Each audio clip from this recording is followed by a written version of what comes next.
Welcome to my channel Midnight Stories, where you find horror stories that scare you.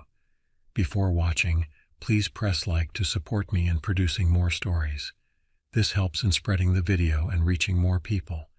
Thank you for your support and enjoy watching. The silence of the Alaskan wilderness can be deceptive. My name is Leland Thorpe, and in 2019 I was serving as a park ranger in Denali National Park and Preserve. Swapping the cacophony of city life for the whisper of pines felt like a fair trade, especially for someone like me who tells jokes that only squirrels seem to appreciate.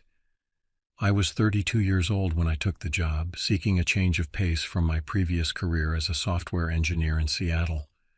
The transition wasn't easy, but I quickly fell in love with the rugged beauty of Alaska. My days were a blend of routine patrols and the occasional rescue of lost hikers who thought their smartphone's GPS could outsmart nature. I enjoyed the simplicity of my new life, just me, the trees, and the endless expanse of untamed terrain. On a good day, the most excitement I'd encounter was a moose blocking the trail, stubbornly refusing to acknowledge right-of-way.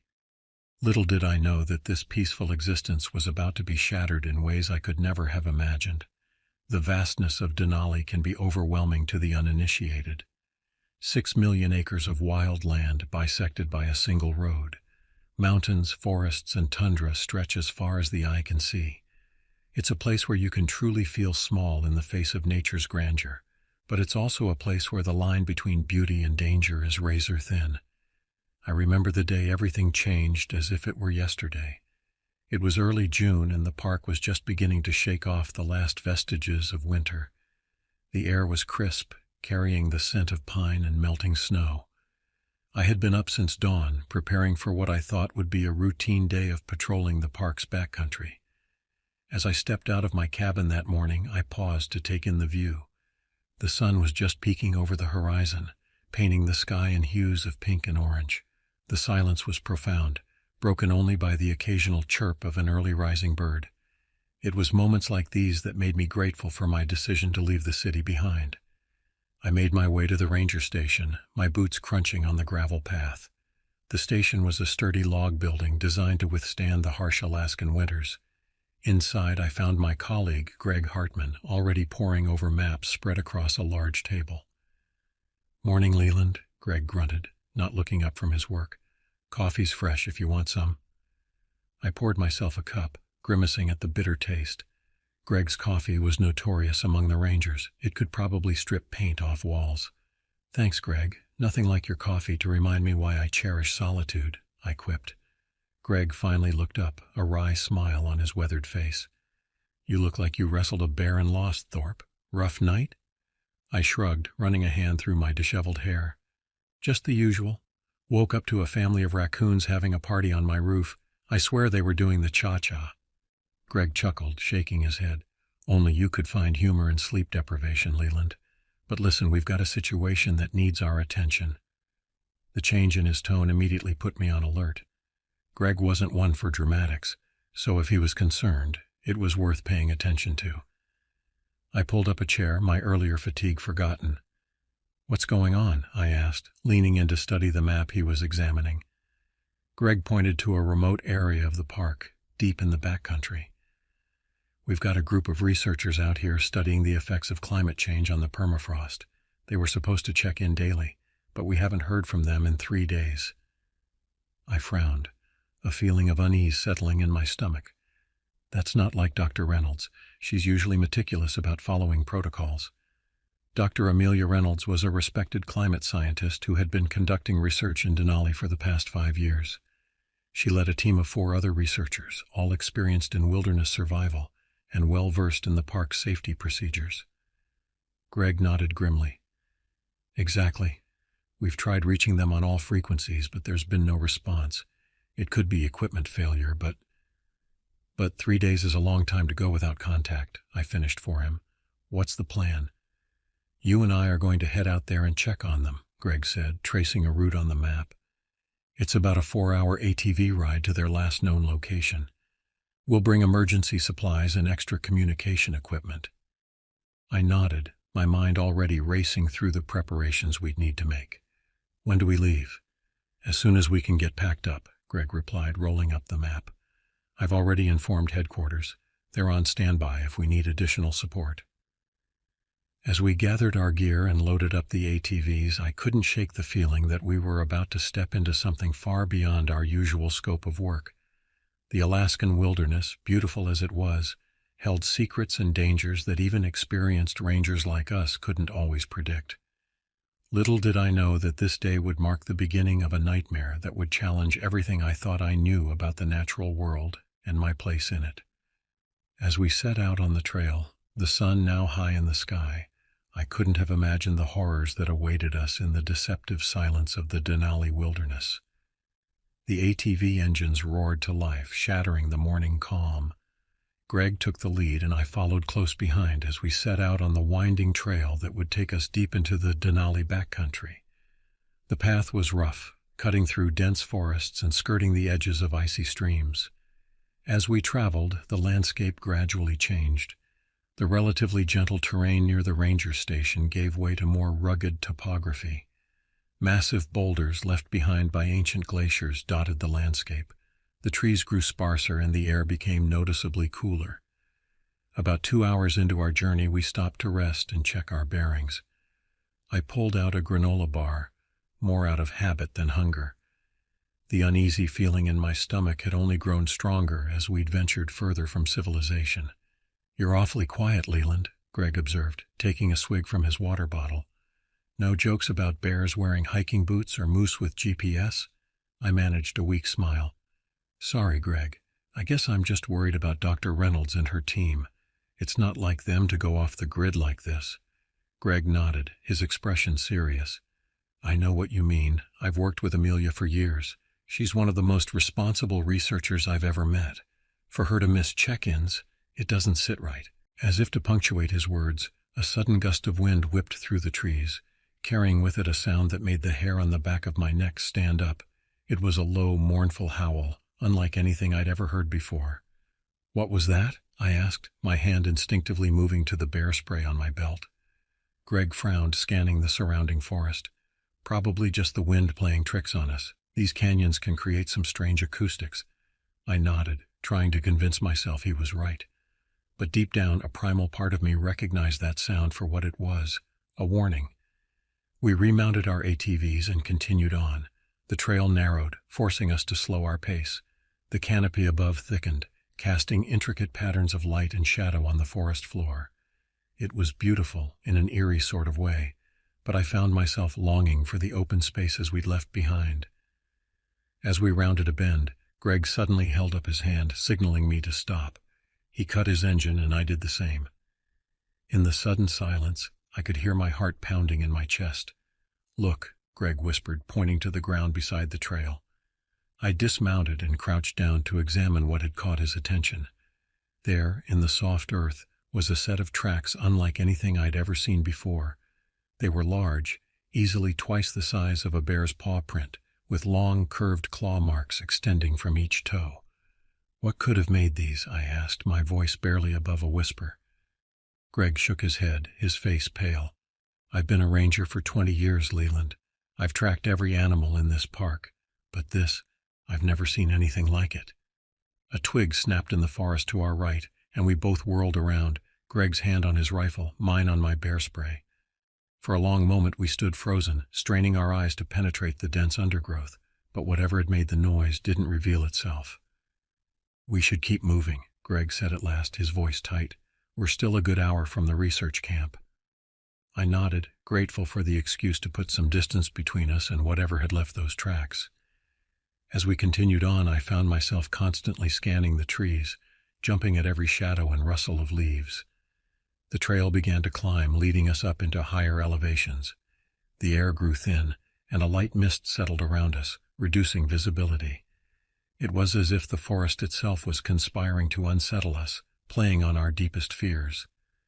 "Greg," I called out, having to raise my voice over the ATV engines, "maybe we should radio for backup, if there's something dangerous out here."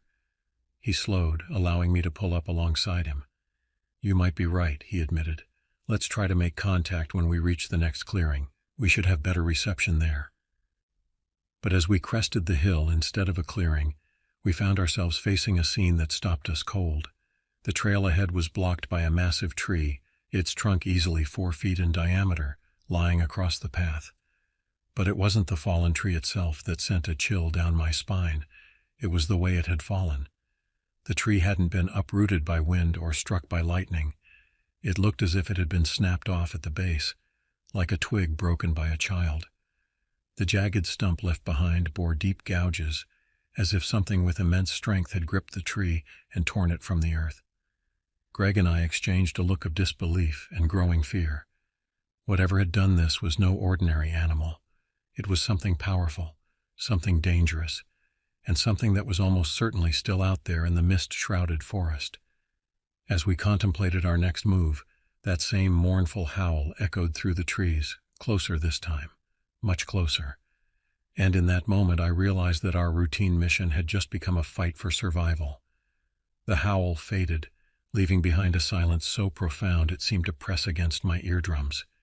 Greg and I remained motionless, our eyes locked on the fallen tree and the devastation around it.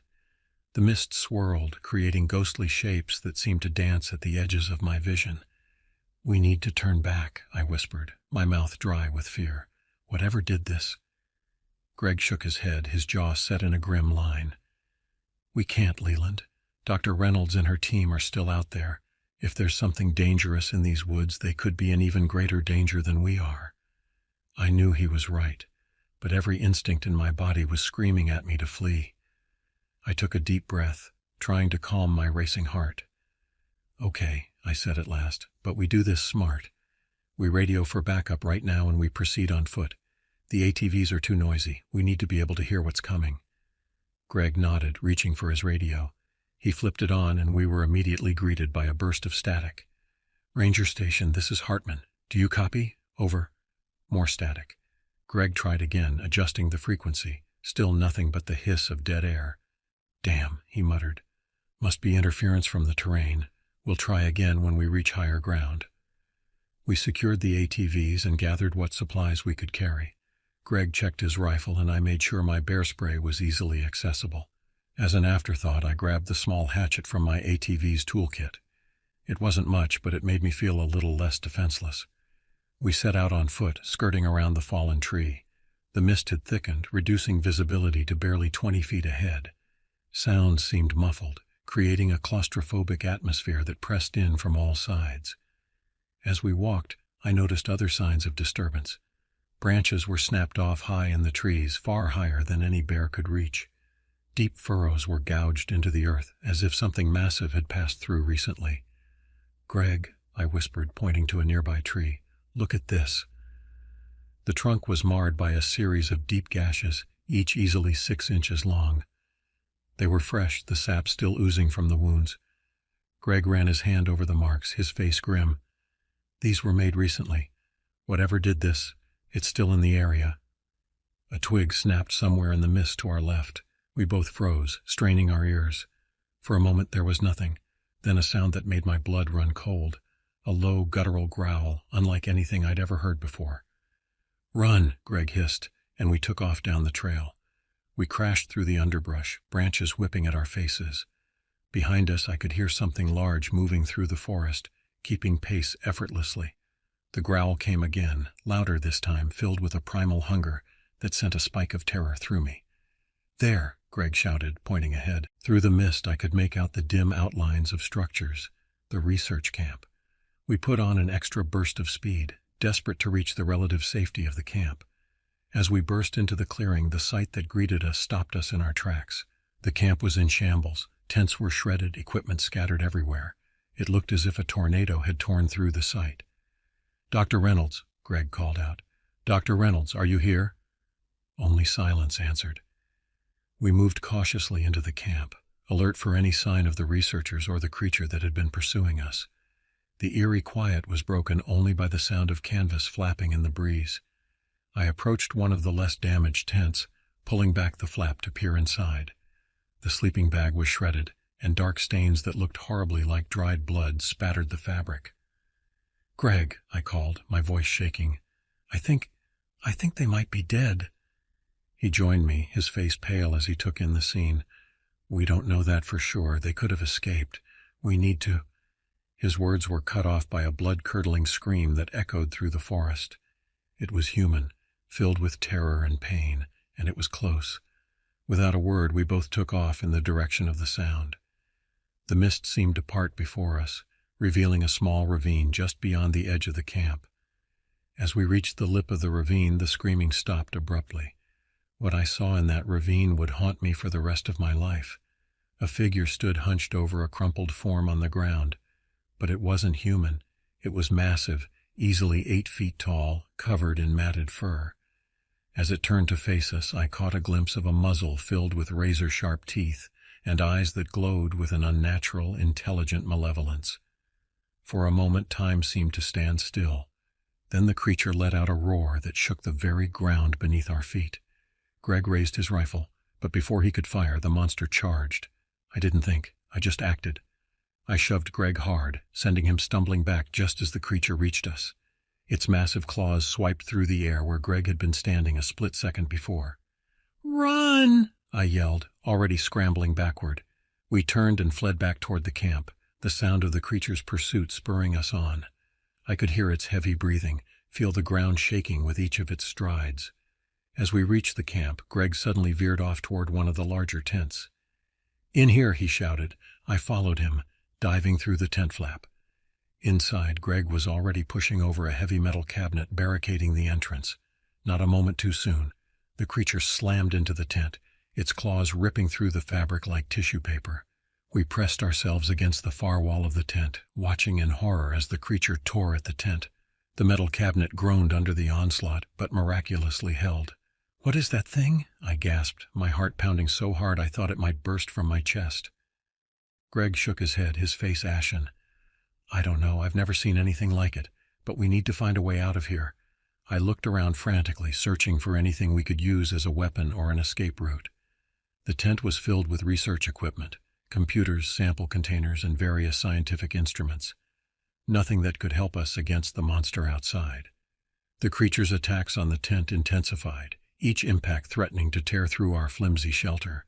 I could hear its frustrated roars, smell its rank, musky odor seeping through the tears in the fabric. "The back," Greg whispered suddenly. "There's a small tear. If we can widen it—" I nodded, understanding immediately. While the creature was focused on the front of the tent, we might have a chance to slip out the back. I grabbed a nearby pair of scissors from a workstation and began carefully widening the tear, trying to make as little noise as possible. Just as I made the opening large enough for us to squeeze through, the creature let out a deafening roar. The sound of rending metal filled the air as the cabinet finally gave way. "Go!" Greg yelled, pushing me toward the opening. I scrambled through, my clothes catching on the jagged edges of the tear. I heard Greg right behind me, followed by an enraged bellow from the creature, as it realized its prey was escaping.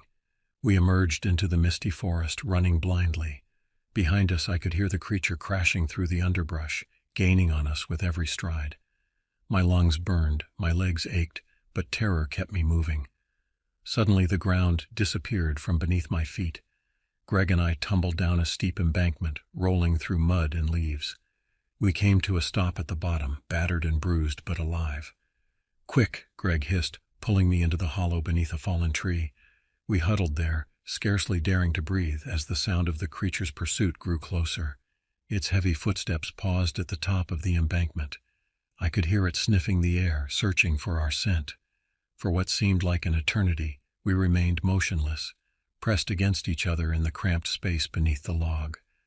My entire body trembled with fear and exhaustion. Finally, after what must have been hours but felt like days, the sounds of the creature faded into the distance. Only then did I allow myself to take a deep, shuddering breath. "We need to move," Greg whispered. "It could come back at any moment." Slowly, painfully, we crawled out from our hiding place. The forest was dark now, night having fallen while we hid. The mist had cleared somewhat, revealing a sky studded with stars. "Which way?" I asked, trying to get my bearings. Greg pointed to a faint glow on the horizon. "That's the direction of the ranger station. It's a long walk, but it's our best chance." As we set out, picking our way carefully through the dark forest, I couldn't shake the feeling that we were being watched. Every shadow seemed to hide a threat. Every rustle of leaves sent a jolt of fear through me. Greg, I said quietly as we walked. What about Dr. Reynolds and her team? He was silent for a long moment before responding. We can't help them now, Leland. Our priority has to be getting back and reporting what we've seen. We need to warn people about what's out here. I nodded, knowing he was right, but hating the feeling of abandoning the researchers. As we continued our long trek back to civilization, I couldn't help but wonder, what was that creature? How long had it been out here? And most chillingly, were there more of them? The night stretched on, each step taking us closer to safety, but also deeper into a mystery that threatened to shatter everything we thought we knew about the wilderness we called home. The forest at night was a different world. Shadows danced in the periphery of our vision, and every sound seemed magnified. The crunch of leaves under our feet, the whisper of wind through the trees, the distant call of a night bird. All of it took on a sinister quality in the wake of what we'd witnessed. Greg and I walked in silence for the most part, each lost in our own thoughts. The adrenaline that had fueled our escape was wearing off, leaving behind a bone-deep exhaustion and a growing awareness of our various cuts and bruises. We should rest, Greg said at last, his voice hoarse. We're no good to anyone if we collapse from exhaustion. I nodded, too tired to argue. We found a small clearing and settled down with our backs against a large boulder. It wasn't comfortable, but it offered some protection and a clear view of our surroundings. As we sat there, catching our breath and taking sips from our nearly empty water bottles, I found myself replaying the events of the day in my mind. The destroyed camp, the horrifying creature, the scream we'd heard. It all seemed like a nightmare, but the aches in my body and the tears in my clothing were very real reminders of the danger we'd faced. Greg, I said quietly, what do you think happened to Dr. Reynolds and her team? He was silent for a long moment, staring out into the darkness. When he finally spoke, his voice was heavy with grief and guilt. I've known Amelia for years. She's tough as nails and smart as a whip. If anyone could have survived an encounter with that thing, it would be her. But after what we saw at the camp... He didn't need to finish the sentence. We both knew the likelihood of finding any survivors was slim to none. What was that creature? I asked, voicing the question that had been gnawing at me since our encounter. I've never seen anything like it in all my time as a ranger. Greg shook his head. I don't know, Leland. It was like something out of a horror movie, but it was real, and it was here in our park. A thought occurred to me then, one that sent a chill down my spine. Do you think? Could it be connected to the climate research Dr. Reynolds was doing? Maybe they uncovered something in the permafrost. Let's not get ahead of ourselves, Greg cautioned. Right now, our priority is getting back to the ranger station and reporting what we've seen. We can speculate about origins later. I nodded, knowing he was right. But as we lapsed back into silence, my mind couldn't help but race with possibilities, each more terrifying than the last. We must have dozed off at some point, because the next thing I knew I was jerking awake to the sound of a twig snapping nearby. The sky had lightened slightly. Dawn wasn't far off. Greg was already alert, his hand on his rifle. We exchanged a glance, both straining our ears for any further sounds. For a long moment there was nothing. Then, just as I was about to suggest we get moving, we heard it. A low, guttural growl that seemed to come from everywhere and nowhere at once. It found us, I whispered, my heart hammering in my chest. Greg nodded grimly. We need to move, now. We got to our feet as quietly as we could, scanning the surrounding forest for any sign of movement. The pre-dawn light cast long shadows, turning every bush and tree into a potential hiding place for our pursuer. We set off at a brisk pace, no longer trying to be stealthy. Speed was our only hope now. As we moved, I could hear something crashing through the underbrush behind us, gaining ground with every second. There! Greg shouted suddenly, pointing ahead. Through the trees, I could make out the outline of a small structure. An old trapper's cabin, long abandoned but still standing. It wasn't much, but it was our only chance. We sprinted towards it, the sound of our pursuer growing louder with each step. Just as we reached the cabin, I heard a roar that made my blood run cold. I risked a glance over my shoulder and immediately wished I hadn't. The creature was there, at the edge of the clearing, its massive form silhouetted against the lightening sky. Its eyes glowed with an unnatural pale light, fixed on us with predatory intensity. Greg reached the cabin first, yanking open the door. "Get inside," he yelled. I didn't need to be told twice. I dove through the doorway, Greg right behind me. He slammed the door shut just as the creature reached the cabin, its bulk slamming against the wooden walls with enough force to make the entire structure shudder. We pressed ourselves against the far wall, watching in horror as the creature's claws tore at the door. The old wood groaned and splintered under the onslaught. "The windows," Greg gasped. "Help me block them." We scrambled to push what little furniture remained in the cabin, an old table, a few chairs, in front of the windows. It wouldn't hold the creature back for long, but it might buy us a few precious moments. As we worked, I couldn't help but wonder, was this how it would end? Torn apart by some unknown monster in an abandoned cabin in the middle of nowhere? The thought filled me with a mixture of terror and a strange sort of resignation. The creature's attacks on the cabin intensified, each impact threatening to bring the whole structure down around us. Greg and I huddled in the center of the room, our backs to each other, weapons at the ready. If we were going down, we were going down fighting. Just when it seemed the cabin couldn't take much more, a new sound cut through the chaos, the distinctive whump whump whump of helicopter rotors. The creature paused in its assault, letting out a confused growl. Then, with a final roar of frustration, it retreated. We could hear it crashing back into the forest, moving away from the approaching aircraft. Greg and I looked at each other in disbelief. Had we just been saved by sheer luck? We cautiously approached one of the windows, peering out into the clearing. The sky was fully light now, and we could see a Park Service helicopter descending, kicking up a cloud of dust and debris. As the helicopter touched down, armed rangers poured out, quickly securing the area. Among them, I recognized the stern figure of Chief Ranger Martin Walsh. Greg threw open the cabin door, waving to attract their attention. "Over here," he called out. As the rangers rushed towards us, I felt a wave of relief wash over me. We were safe, at least for the moment. But as I watched Chief Walsh's face grow grave as Greg began to recount our harrowing experience, I knew that our ordeal was far from over. Whatever that creature was, wherever it had come from, it was still out there in the wilderness. And something told me that this was just the beginning of a mystery that would challenge everything we thought we knew about the natural world. The helicopter ride back to park headquarters was a blur. Greg and I sat in stunned silence, still processing the horrors we'd witnessed. The other rangers cast worried glances our way, clearly unsettled by our battered appearance and shell-shocked demeanor. Chief Walsh sat across from us, his weathered face set in a grim expression. "I need you both to tell me exactly what happened out there," he said, having to raise his voice over the sound of the rotors. "Leave nothing out, no matter how unbelievable it might seem." Greg and I exchanged a look. How could we possibly explain what we'd seen? It all seemed so fantastical in the harsh light of day, removed from the terror of the moment. But we tried. We recounted everything. The destroyed research camp, the monstrous creature, our desperate flight through the forest. With each detail, Chief Walsh's frown deepened. "And you're certain about the size of this animal?" he asked when we'd finished. I nodded emphatically.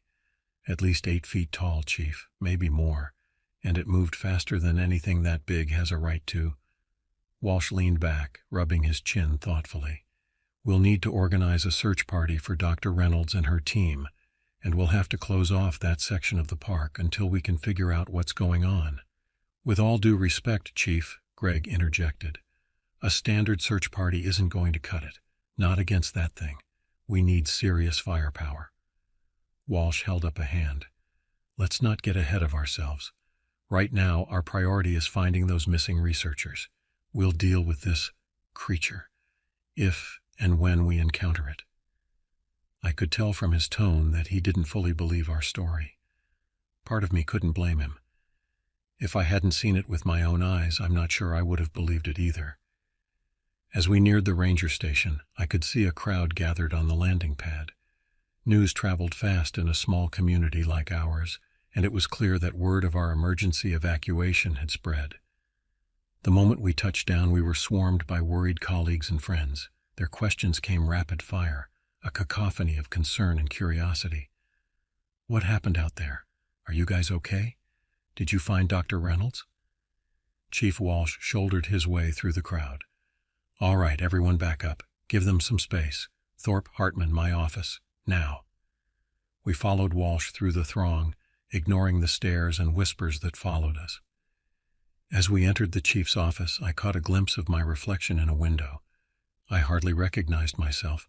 My clothes were torn and mud-stained, my face scratched and pale. No wonder everyone was staring. Walsh closed the door behind us, muffling the buzz of voices outside. He settled behind his desk with a heavy sigh. All right, let's go through this one more time. I need every detail, no matter how small. For the next hour, Greg and I relived our nightmare, answering Walsh's probing questions as best we could. With each retelling, the experience seemed to grow more surreal, more impossible. I know how this sounds, Chief, I said at last, my voice hoarse from talking. If I hadn't been there, I'm not sure I'd believe it myself. But I'm telling you, that thing out there, it's like nothing we've ever dealt with before. Walsh was silent for a long moment, his fingers steepled in front of him. Finally, he spoke. I've known both of you for years. You're good rangers, level-headed. Not the type to panic or exaggerate, but what you're describing, it's hard to swallow. We understand that, sir, Greg said, but with all due respect, we know what we saw. And right now there are 5 researchers out there who are either dead or in serious danger. We need to act. Walsh nodded slowly. You're right about that, at least. I'll put together a search and rescue team. We'll comb that entire area. And the creature? I asked. We'll keep an eye out for any large predators, Walsh said carefully, but let's focus on finding Dr. Reynolds and her team for now. It was clear from his tone that he still didn't fully believe our account of the monster, but at least he was taking action. It would have to be enough for now. As we left Walsh's office, we were immediately cornered by Karen Chen, the park's wildlife biologist. Her eyes were wide with a mixture of concern and barely contained excitement. Is it true? She asked in a hushed voice. The rumors about some kind of new predator? I hesitated, unsure how much to reveal. But Karen had always been a voice of reason in the park, someone who valued scientific inquiry over sensationalism. It's complicated, I said at last. We saw something out there, Karen, something big, but we don't know what it was. Her eyes lit up with curiosity. Describe it to me, every detail you can remember. As Greg and I recounted our encounter once again, Karen's expression grew more and more serious. When we finished, she was silent for a long moment, her brow furrowed in thought. This is unprecedented, she said finally. If what you're describing is accurate, we could be dealing with an entirely new species, something that's managed to stay hidden in the park all this time. Or something that's recently been unleashed, Greg muttered darkly. Karen shot him a sharp look. What do you mean by that? Greg shrugged, just thinking out loud. But doesn't it seem odd that this thing shows up right where Dr. Reynolds was conducting her climate research? What if they uncovered something in the permafrost? That's quite a leap, Karen said, but I could see the wheels turning in her mind. Still, it's an angle worth considering. I'd like to take a look at Dr. Reynolds' research notes, if we can find them. As Karen hurried off to speak with Chief Walsh, I turned to Greg. Do you really think there could be a connection between the creature and the climate research? He sighed, running a hand through his graying hair. I don't know, Leland, but something tells me the next few days passed in a blur of activity. Chief Walsh organized a large-scale search and rescue operation, bringing in additional rangers from neighboring parks and even calling in some military support. The official story released to the public was vague. A group of researchers had gone missing in a remote area of the park, possibly due to an encounter with an aggressive predator. Greg and I were initially sidelined, ordered to rest and recover from our ordeal. But after a day of restless pacing and sleepless nights filled with nightmares, we convinced Walsh to let us join the search efforts. You two know the area better than anyone, he conceded reluctantly. But you stay with your assigned teams at all times, understood? No heroics. We nodded our agreement, eager to get back out there. As much as the thought of encountering that creature again terrified me, the need to find Dr. Reynolds and her team, or at least discover what had happened to them, overrode my fear. The search area was vast, covering several square miles of rugged terrain. Teams were assigned to grid patterns, methodically combing through the wilderness. Helicopters buzzed overhead, using thermal imaging to search for any signs of life. Greg and I were paired with a team that included Karen Chen and 2 experienced trackers from a neighboring national park. As we set out, I couldn't help but notice the skeptical looks the trackers gave us when they thought we weren't looking. Clearly, they'd heard the rumors about our monster encounter and didn't put much stock in them. We spent hours pushing through dense underbrush, scaling rocky outcroppings and wading through icy streams. Every so often, we'd come across signs of disturbance, a broken branch here, an unusual track there, but nothing conclusive. As the day wore on, I found myself jumping at every shadow, every rustle in the undergrowth. The forest that had once been my sanctuary now felt alien and menacing. I could tell from the tense set of Greg's shoulders that he felt the same way. It was late afternoon when we made our first significant discovery. Karen, who had been examining the ground near a small clearing, suddenly called out, "Over here, I found something." We rushed over to find her crouched next to a patch of disturbed earth. As we drew closer, I saw what had caught her attention, a torn piece of fabric, partially buried in the mud. Karen carefully extracted it, holding it up for us to see. It was a scrap of bright orange material, the same color as the safety vests worn by Dr. Reynolds' team.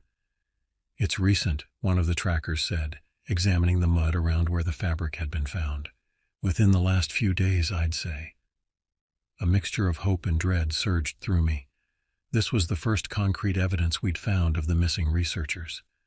But the way the fabric was torn, the traces of what looked disturbingly like dried blood on its edges, it didn't bode well. "We should radio this in," Greg said, already reaching for his communicator. As he relayed our discovery to base camp, I scanned the surrounding area, looking for any other signs of disturbance. That's when I saw it. A series of deep gouges in the trunk of a nearby tree, about 7 feet off the ground. "Guys," I called out, my voice shaking slightly, "look at this." The others gathered around, staring at the marks with a mixture of awe and fear. "Those weren't made by any bear," one of the trackers muttered, his earlier skepticism evaporating in the face of this evidence. Karen ran her hand over the gouges, her scientific curiosity overriding any sense of caution. "The depth and spacing of these marks, they're consistent with your description of the creature, Leland." A twig snapped in the forest behind us, and we all whirled around, suddenly on high alert. For a tense moment we stood frozen, straining our ears for any further sound. "We should keep moving," Greg said at last, his voice low. "If that thing is still in the area, we don't want to be here after dark." No one argued. We continued our search with renewed urgency, all too aware of the lengthening shadows as the sun began to dip towards the horizon. As twilight settled over the forest, we made our way back to the temporary base camp that had been set up for the search teams.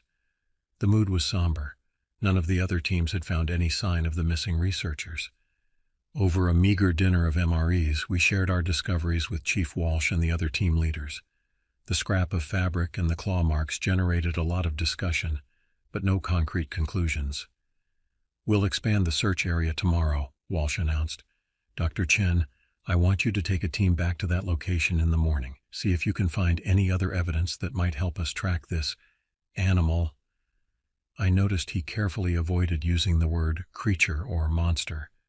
Despite the mounting evidence, there was still a reluctance to fully accept the reality of what Greg and I had seen. As the meeting broke up and people began to retire to their tents, Karen pulled Greg and me aside. "There's something I need to show you," she said in a low voice, glancing around to make sure no one was listening. "It's about Dr. Reynolds' research." Intrigued and a little apprehensive, we followed her to her tent. Inside, she pulled out a laptop and some papers. "I managed to access some of Amelia's preliminary findings," she explained, booting up the computer. "Most of her data is still out there at the research site, but she had been sending regular updates back to the university." "And?" Greg prompted. "Did you find anything unusual?" Karen nodded, her face grave. Amelia's team wasn't just studying the effects of climate change on the permafrost. They were investigating anomalies, areas where the permafrost was melting far faster than it should be, releasing gases and other things that had been trapped for millennia. A chill ran down my spine as I remembered Greg's earlier speculation about something being released from the ice. "What kind of other things?" I asked, not sure I wanted to know the answer. Karen pulled up a series of graphs and charts on her laptop. Organic material mostly, but some of it, well, Amelia couldn't identify it. She sent samples back to the lab for analysis, but the results were inconclusive. Whatever it was, it didn't match anything in their databases. Greg and I exchanged a look of growing unease. "You think this could be connected to the creature we saw?" I asked. Karen hesitated, then nodded slowly. "I think it's a possibility we can't ignore. If something has been preserved in the permafrost for thousands of years, something that predates our understanding of the ecosystem here, who knows what it could be capable of?" As I lay in my tent that night, sleep eluding me, I couldn't shake the implications of what Karen had shared. The idea that our warming planet could be unleashing ancient horrors, long trapped in the ice. It was like something out of a science fiction novel. But after what I'd seen, I couldn't dismiss it. I drifted off eventually, my dreams filled with visions of monstrous shapes emerging from melting glaciers, their roars echoing across a landscape irrevocably changed by the folly of man. The next morning dawned cold and misty, the forest shrouded in a ghostly haze that seemed to muffle all sound. As our team prepared to head back out, there was a palpable tension in the air. The discoveries of the previous day had shaken everyone's skepticism, replacing it with a wary alertness that bordered on paranoia. Karen led our group back to the site where we'd found the scrap of fabric and the claw marks. She was armed with an array of scientific equipment, sample collection kits, a portable spectrometer, even a small drone for aerial surveying. "We're not just looking for signs of the missing researchers today," she explained as we hiked. "We need to gather as much data as we can about the environment here. Soil samples, air quality readings, anything that might give us a clue about what's really going on." As we neared the clearing, an uneasy feeling settled in the pit of my stomach. The forest seemed too quiet, the mist too thick. Every shadow held the potential for danger. We spread out to search the area more thoroughly, always keeping each other in sight. I found myself constantly looking over my shoulder, half expecting to see a monstrous shape looming out of the mist. It was Greg who made the next significant discovery. "Over here," he called out, his voice tight with excitement and fear. We converged on his position to find him standing at the edge of a small ravine. As we drew closer, I saw what had caught his attention, a series of massive footprints leading down into the gully. "Those match what we saw before," I said, my mouth dry. "But they're even bigger." Karen quickly set up her equipment, taking measurements and samples from the tracks.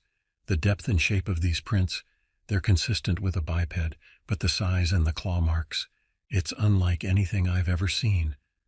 One of the trackers, a man named Mike, who had been quietly skeptical up to this point, spoke up. "Look at the spacing between the prints. Whatever made these was moving fast, really fast." A chill ran down my spine as I remembered the creature's terrifying speed during our encounter. "Which direction was it heading?" I asked, dreading the answer. Mike pointed down into the ravine. "That way, towards the area where Dr. Reynolds' team was conducting their primary research." We exchanged grim looks. If the creature was somehow connected to the climate anomalies Dr. Reynolds had been investigating, it made a twisted kind of sense that it would be drawn to that area. "We need to follow these tracks," Karen said, already packing up her equipment. "If we can find the creature's lair, or at least its primary hunting grounds, we might be able to figure out what we're dealing with." Part of me wanted to argue, to suggest we head back to base camp and call in more support. But I knew Karen was right. We needed answers, and this was our best lead. As we carefully made our way down into the ravine, following the massive tracks, I couldn't shake the feeling that we were heading into the belly of the beast. The terrain grew more rugged as we descended, the mist thickening around us. The temperature dropped noticeably, and I found myself shivering despite the exertion of the hike. After about an hour of careful tracking, Mike held up a hand, signaling us to stop. "Look there," he whispered, pointing to a dark opening in the rock face ahead of us. It was a cave, its entrance partially obscured by fallen rocks and thick vegetation. But even from a distance I could see that the plants around the opening were crushed and broken, as if something large had recently passed through.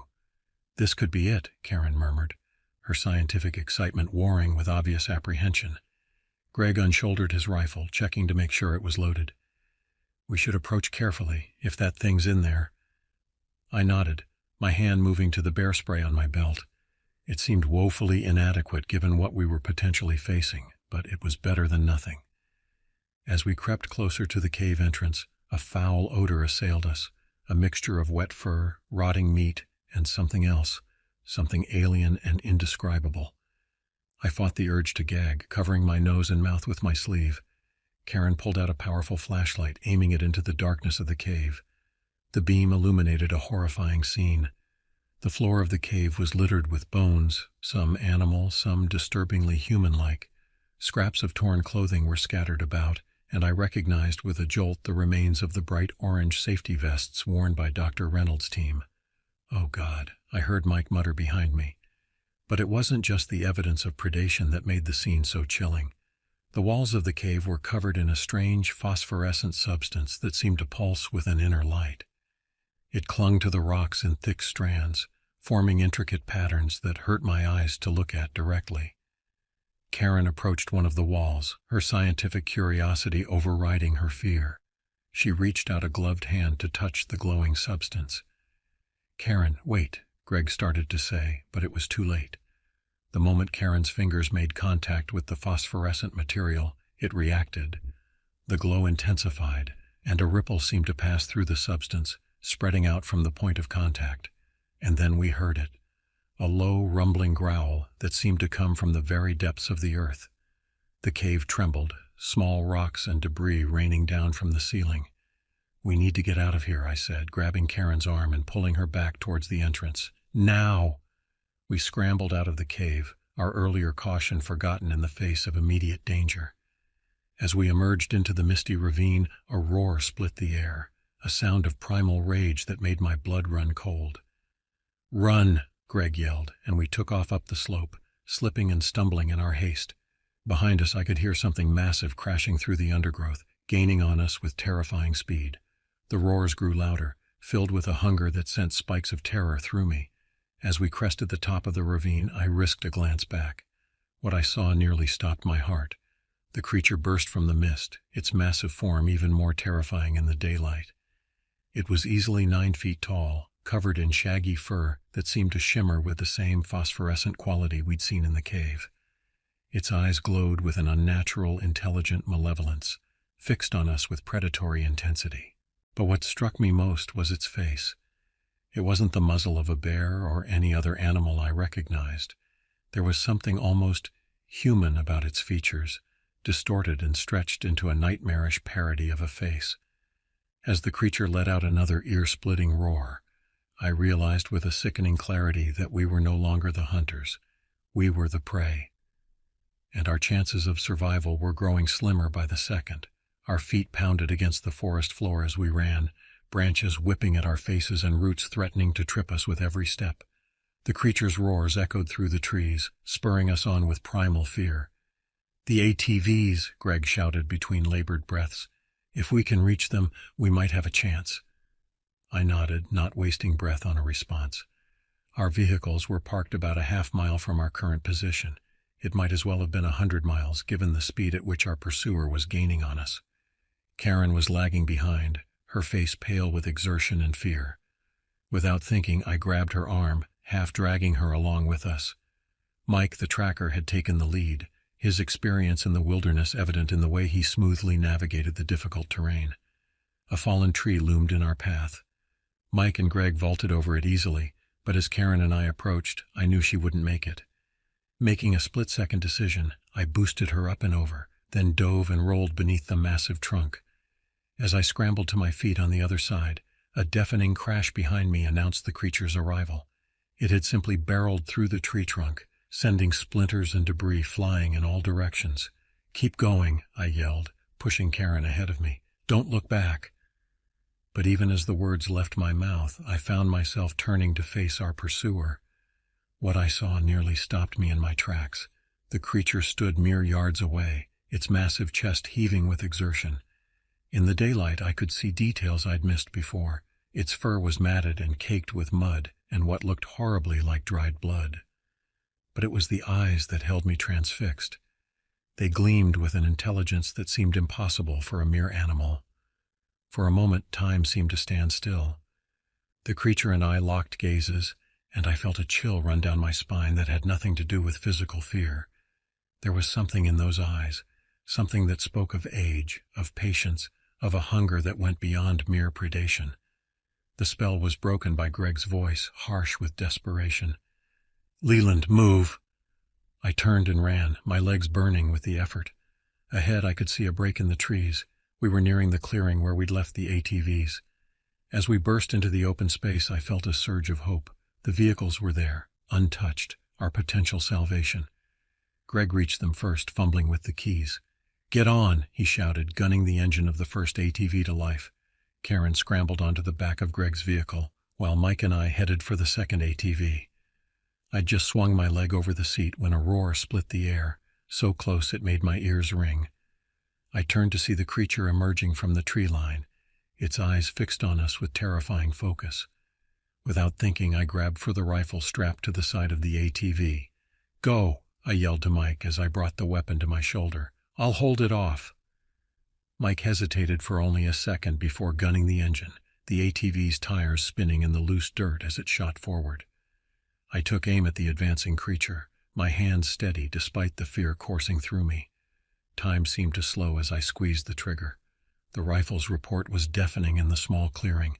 The creature staggered as the bullet found its mark, dark blood blossoming on its shoulder. But it didn't fall. Instead, it let out a roar of pain and rage that shook the very ground beneath my feet. I fired again and again, each shot finding its target. But the creature kept coming, driven by a fury that seemed to override any sense of self-preservation. Just as I was certain I was about to be torn apart, the roar of an engine cut through the chaos. Greg had circled back, driving straight at the creature with reckless abandon. The ATV slammed into the monster's legs, sending it crashing to the ground with an earth-shaking thud. Greg barely managed to keep control of the vehicle, skidding to a stop beside me. "Get on," he yelled, his face a mask of determination and fear. I didn't need to be told twice. I leapt onto the back of the ATV, clinging to Greg as he gunned the engine. We shot forward, leaving the clearing and the fallen creature behind. As we raced through the forest, following the trail left by Mike's ATV, I kept expecting to hear the sound of pursuit.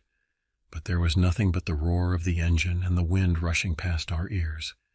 It wasn't until we reached the ranger station, bursting into the yard in a cloud of dust and exhaust, that I allowed myself to believe we might have actually escaped.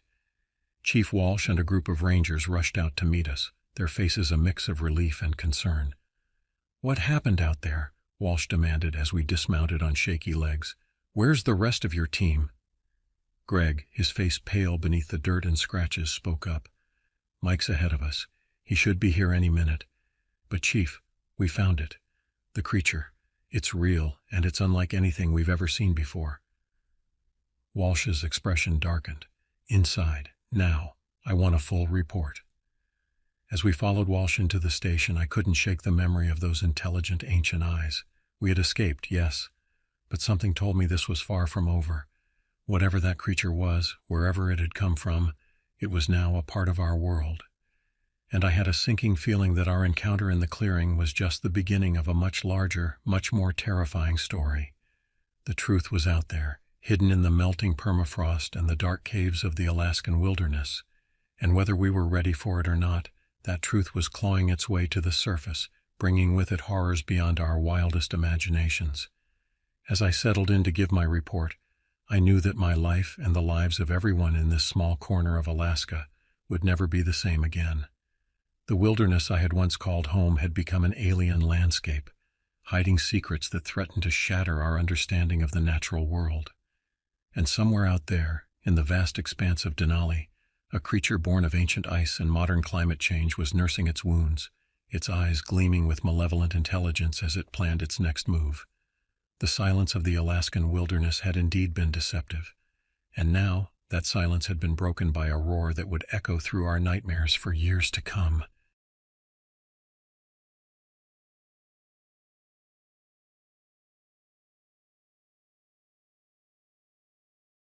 I've always found peace in the rolling hills of Shenandoah National Park, where in 2019, at the age of 34, I spent most of my days patrolling the trails and ensuring visitors respected the land. My name is Ezekiel Harper, but most folks just call me Zeke. Growing up in a small Virginia town, I developed a love for the outdoors early on, thanks to my grandpa who taught me everything from fishing to identifying bird calls. Of course, I never quite mastered the art of starting a campfire without singeing my eyebrows, a talent that earned me a few laughs around the ranger station. Shenandoah National Park spans nearly 200,000 acres of protected wilderness, a tapestry of dense forests, cascading waterfalls, and serene meadows. It's a place where the chaos of the modern world fades away, replaced by the rhythmic songs of crickets and the rustling of leaves in the gentle Appalachian breeze. But as I would soon discover, even the most tranquil wilderness can harbor dark secrets. On a crisp October morning, the kind where your breath hangs in the air like a spectral reminder of summer's passing, I received my assignment for the day. I was to check the remote segments of the Appalachian Trail that wound through our park.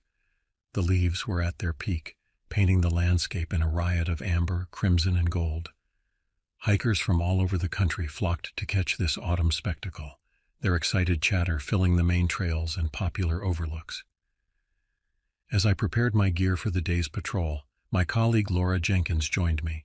Laura was a sharp-witted ranger with a penchant for bad puns and an uncanny ability to spot wildlife before anyone else. She once joked that between the two of us, we had one fully functioning brain, hers mostly, of course, ready for another thrilling day of making sure tourists don't try to take selfies with bears, Laura quipped as she shouldered her pack. I chuckled, double-checking my first aid kit. Hey, someone's got to keep Yogi and Boo Boo in line. Did you hear about the group that tried to feed a skunk last week? Laura grimaced. Oh yeah, that ended about as well as expected. I still can't get the smell out of my nostrils. As we set off down the trail, leaving behind the bustling visitor center, Laura couldn't resist unleashing her latest joke. Hey Zeke, did you hear about the mathematician who's afraid of negative numbers? I braced myself, knowing resistance was futile. No, Laura, I didn't. Do tell. He'll stop at nothing to avoid them. She grinned, clearly pleased with herself. I groaned, shaking my head. Your jokes are like the park's compost heap, Laura, ripe and recycled. She laughed, undeterred. Ah, but like compost, they help things grow. In this case, your appreciation for quality humor. As we hiked deeper into the park, the sounds of chattering tourists faded away, replaced by the subtle symphony of the forest. The trail narrowed, winding its way through stands of towering oaks and maples. The canopy above grew denser, dappling the forest floor with intricate patterns of light and shadow. Our destination was a less traveled path where a few campers had reported strange noises at night. Normally, such reports wouldn't raise much concern. Nocturnal animals often sound strange to city dwellers unused to the ways of the wild. But there had been an unusual frequency to these reports lately, all clustered around the same area. Probably just a bear with insomnia, I remarked as we veered off the main trail onto a narrower path. Or maybe a particularly vocal owl with a grudge against campers. Laura nodded, her usual joking demeanor replaced by a more serious expression. Maybe. But remember that deer carcass we found last month? The one that looked like it had been torn apart by something big? I did remember, and the memory sent an involuntary shiver down my spine. We had written it off as a bear attack at the time, but something about the way the animal had been mauled had seemed off. The wounds were too precise, too calculated for a typical predator. As we pressed deeper into the less traveled sections of the park, an uneasy feeling began to settle over me. The forest, usually alive with the sounds of birds and small creatures, seemed unnaturally quiet. The only sound was the crunch of leaves beneath our boots and the occasional groan of branches swaying in the wind. "You notice how quiet it is?" Laura whispered, voicing my own thoughts. I nodded, my hand instinctively moving to rest on the bear spray attached to my belt. Yeah, it's like Mother Nature hit the mute button. We pushed on, the trail becoming rougher and less defined. The trees here were older, their gnarled branches reaching out like arthritic fingers, creating a claustrophobic canopy above us. The air grew cooler, and a thin mist began to gather around our feet, adding an ethereal quality to the already eerie atmosphere. After about an hour of hiking, we reached a small clearing. What we found there stopped us in our tracks. An abandoned campsite lay before us, but it was unlike any I had seen in my years as a ranger. The tent was shredded, its fabric hanging in tatters. Personal belongings were scattered across the clearing as if a tornado had torn through the site. A backpack lay nearby, ripped open, its contents strewn about. Laura knelt to examine claw marks on a nearby tree. "Looks like a bear got here," she remarked, but her tone lacked conviction. I joined her, studying the marks. Something felt off. The claw marks were unusually high, far higher than any black bear in the region could reach. And the spacing, it didn't match any animal I knew. "That's odd," I said, trying to keep my voice steady. "Black bears around here don't get that tall." Laura attempted to lighten the mood. "Maybe it's a bear on stilts. The circus is in town, after all." I forced a chuckle. Either that or Bigfoot finally decided to go camping. We cataloged the site, took photographs, and collected what we could. I radioed back to the station to report our findings. Our supervisor, Frank Reeves, instructed us to keep investigating but to stay alert. As we moved on from the clearing, the forest seemed to close in around us. The trees pressed closer, their branches intertwining overhead to block out more of the sky. The mist thickened, curling around our ankles like ghostly tendrils.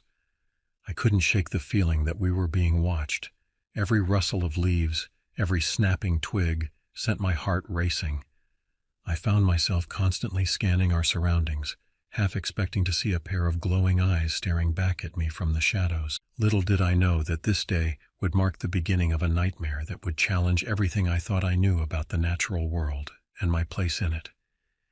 As we ventured further into the heart of Shenandoah, I couldn't have imagined the horrors that awaited us in the deceptive tranquility of these ancient Appalachian forests. As Laura and I pressed deeper into the less traveled areas of Shenandoah, the forest around us underwent a subtle but unmistakable transformation. The familiar trails and landmarks we had known for years seemed to shift and change, as if the very landscape was conspiring to disorient us. We reached a narrow ravine bridged by a fallen log. Below, a shallow stream trickled over moss-covered rocks, its gentle burbling the only sound in the oppressive silence of the forest. I went first, carefully balancing as I crossed. Laura followed, but halfway across she froze. "Zeke, do you smell that?" she asked, her voice barely above a whisper. I paused, inhaling deeply. There was a faint but unmistakable odor, acrid and unnatural. It reminded me of sulfur mixed with the sickly sweet scent of decay. "Yeah, I smell it. Maybe something died nearby?" Laura grimaced. "Comforting thought, thanks for that." As we reached the other side of the ravine, something caught my eye. There, in a patch of soft soil, were a series of impressions unlike anything I'd seen in my years as a ranger. They were footprints, but not from any animal native to these woods. I knelt to examine them more closely, my heart pounding. The prints were elongated, easily twice the size of a human foot. But it was their shape that truly unnerved me. Each print had 4 toes, ending in sharp points that dug deep into the earth. Whatever had left these tracks walked on 2 legs, but it was certainly no bear or other known predator. "Okay, that's definitely not a bear," I said, my voice shaking slightly despite my efforts to remain calm. Laura snapped photos of the prints, her usual joking demeanor replaced by focused professionalism. "Could be a prank," she suggested, though she didn't sound convinced. "Some teenager with a homemade mold trying to spook hikers?" I shook my head. "Maybe, but why go through all that trouble out here? We're miles from any popular trails." We decided to follow the tracks, a decision that in hindsight would prove to be the beginning of our descent into a waking nightmare.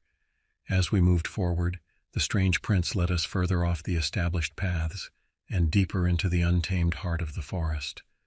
The smell we had noticed earlier grew stronger, an omnipresent miasma that seemed to cling to our clothing and skin.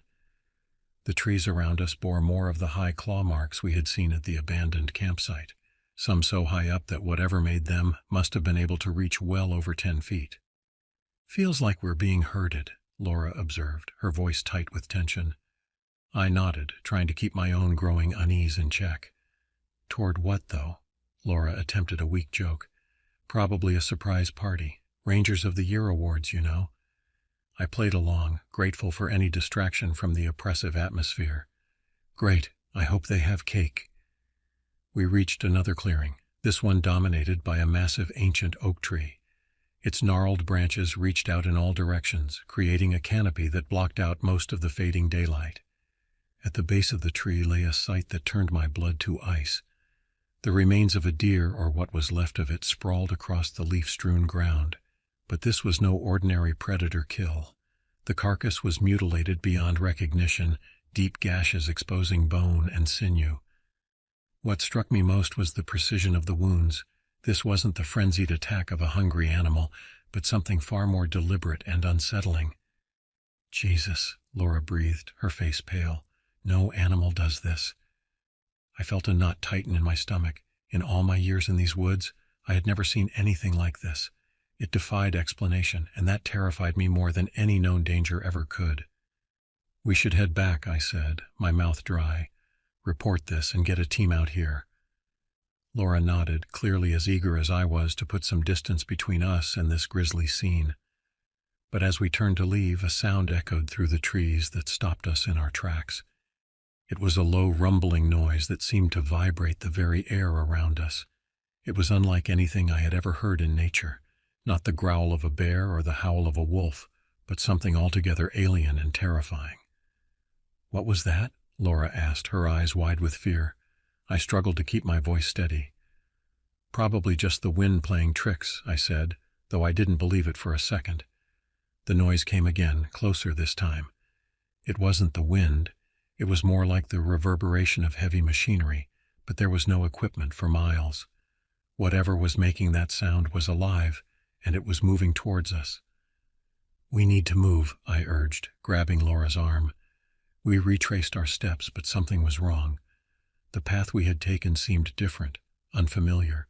Landmarks we had passed were gone, replaced by dense underbrush and towering trees that I was certain hadn't been there before. "Did we take a wrong turn?" Laura asked, her voice edged with panic. I shook my head, confusion and fear warring for dominance in my mind. "I don't think so. It's like the forest changed." Laura shot me an incredulous look. "Forests don't just rearrange themselves, Zeke." "Tell that to this one," I muttered. The rumbling noise followed us, sometimes distant, sometimes alarmingly near. Shadows flickered at the edge of our vision, but whenever we turned to look, there was nothing there. It was as if the forest itself was toying with us, leading us deeper into its twisted heart. "Maybe we should radio for help," Laura suggested, a tremor in her voice betraying her growing fear. I reached for my radio, but all I got was static. The device crackled and hissed, useless in the face of whatever strange forces were at work in these woods. "That's not good," I said, frustration and fear coloring my words. Laura attempted a weak smile. "Of course. The one time we need technology, it fails us. On the bright side, we won't have to file those tedious reports if we never make it back." I appreciated her attempt at humor, dark as it was. Desperate times call for desperate jokes, I guess. We pressed on, our pace quickening as the light began to fade. The thought of being out here after dark, with that thing stalking us, was more than I could bear. We broke into a jog, but the forest seemed to stretch endlessly before us, each turn revealing only more trees, more shadows, more unknown dangers. Then we heard it, a scream, a man's voice, raw and terrified, echoing through the trees. Laura and I stopped dead in our tracks, exchanging a look of horror. Without a word, we both knew we had to investigate. Whatever personal fears we had were overshadowed by our duty as rangers and the possibility that someone else was in danger. We ran toward the sound, branches whipping at our faces as we crashed through the underbrush. Bursting through a thicket, we stumbled upon a scene that would haunt my nightmares for years to come. Another ranger, Ben Morales, lay on the ground. His uniform was torn to shreds, and he clutched at his leg, which was bleeding profusely. The look of terror on his face made my blood run cold. "Ben, what happened?" I asked, kneeling beside him. He gasped, his words coming in pained bursts. "Something attacked me. It came out of nowhere, so fast, so strong." Laura ripped open her pack, pulling out the first aid kit. "We need to stop the bleeding," she said, her voice steady despite the fear I could see in her eyes. As she worked on Ben's wounds, I scanned our surroundings, every sense on high alert. "Did you see what it was?" I asked, dreading the answer. Ben winced as Laura applied pressure to his leg. "It was huge," he said, his voice shaking. "Like a wolf, but bigger. And it walked on two legs sometimes." I exchanged a glance with Laura. A bipedal wolf-like creature? It sounded impossible, like something out of a horror movie. But after what we had seen today, I wasn't ready to dismiss anything. "Maybe you hit your head," I suggested gently, though I was starting to believe that something truly inexplicable was stalking these woods. Ben's eyes flashed with anger. "I'm not crazy," he snapped. "It chased me. I think it got Sam." Laura's hands froze. "Sam's out here too?" Ben nodded weakly. He radioed for backup. I was closest. I muttered a curse under my breath. This was no longer just a strange wildlife situation. We were dealing with a genuine emergency, possibly multiple rangers down and an unknown predator unlike anything we had ever encountered. "We need to get back," I said, helping Ben to his feet. "Can you walk?" He grimaced but nodded. "I'll manage." We made slow progress, the forest now cloaked in deepening shadows. Every rustle of leaves, every snapping twig kept us on edge. The feeling of being watched was stronger than ever, and I couldn't shake the sensation that we were being herded, driven toward some unknown destination by an intelligence that was anything but animal. As we moved, the forest grew even darker and more foreboding. The trees seemed to close in around us, their branches reaching out like gnarled fingers trying to snag our clothing. The mist that had been swirling around our feet earlier now rose higher, obscure. The mist that had been swirling around our feet earlier now rose higher, obscuring the path ahead and muffling sounds in an eerie way. Our progress was painfully slow, hampered by Ben's injury and our own growing exhaustion and fear. "Knock, knock," Laura whispered suddenly, her voice tight with tension. "Now's not the time," I hissed, scanning the shadows for any sign of movement. But Ben, perhaps trying to distract himself from the pain, played along. "Who's there?" "Interrupting Ranger," Laura started, but I quickly cut her off with a sharp shh. We fell silent, straining our ears. In the distance I could hear something moving through the underbrush.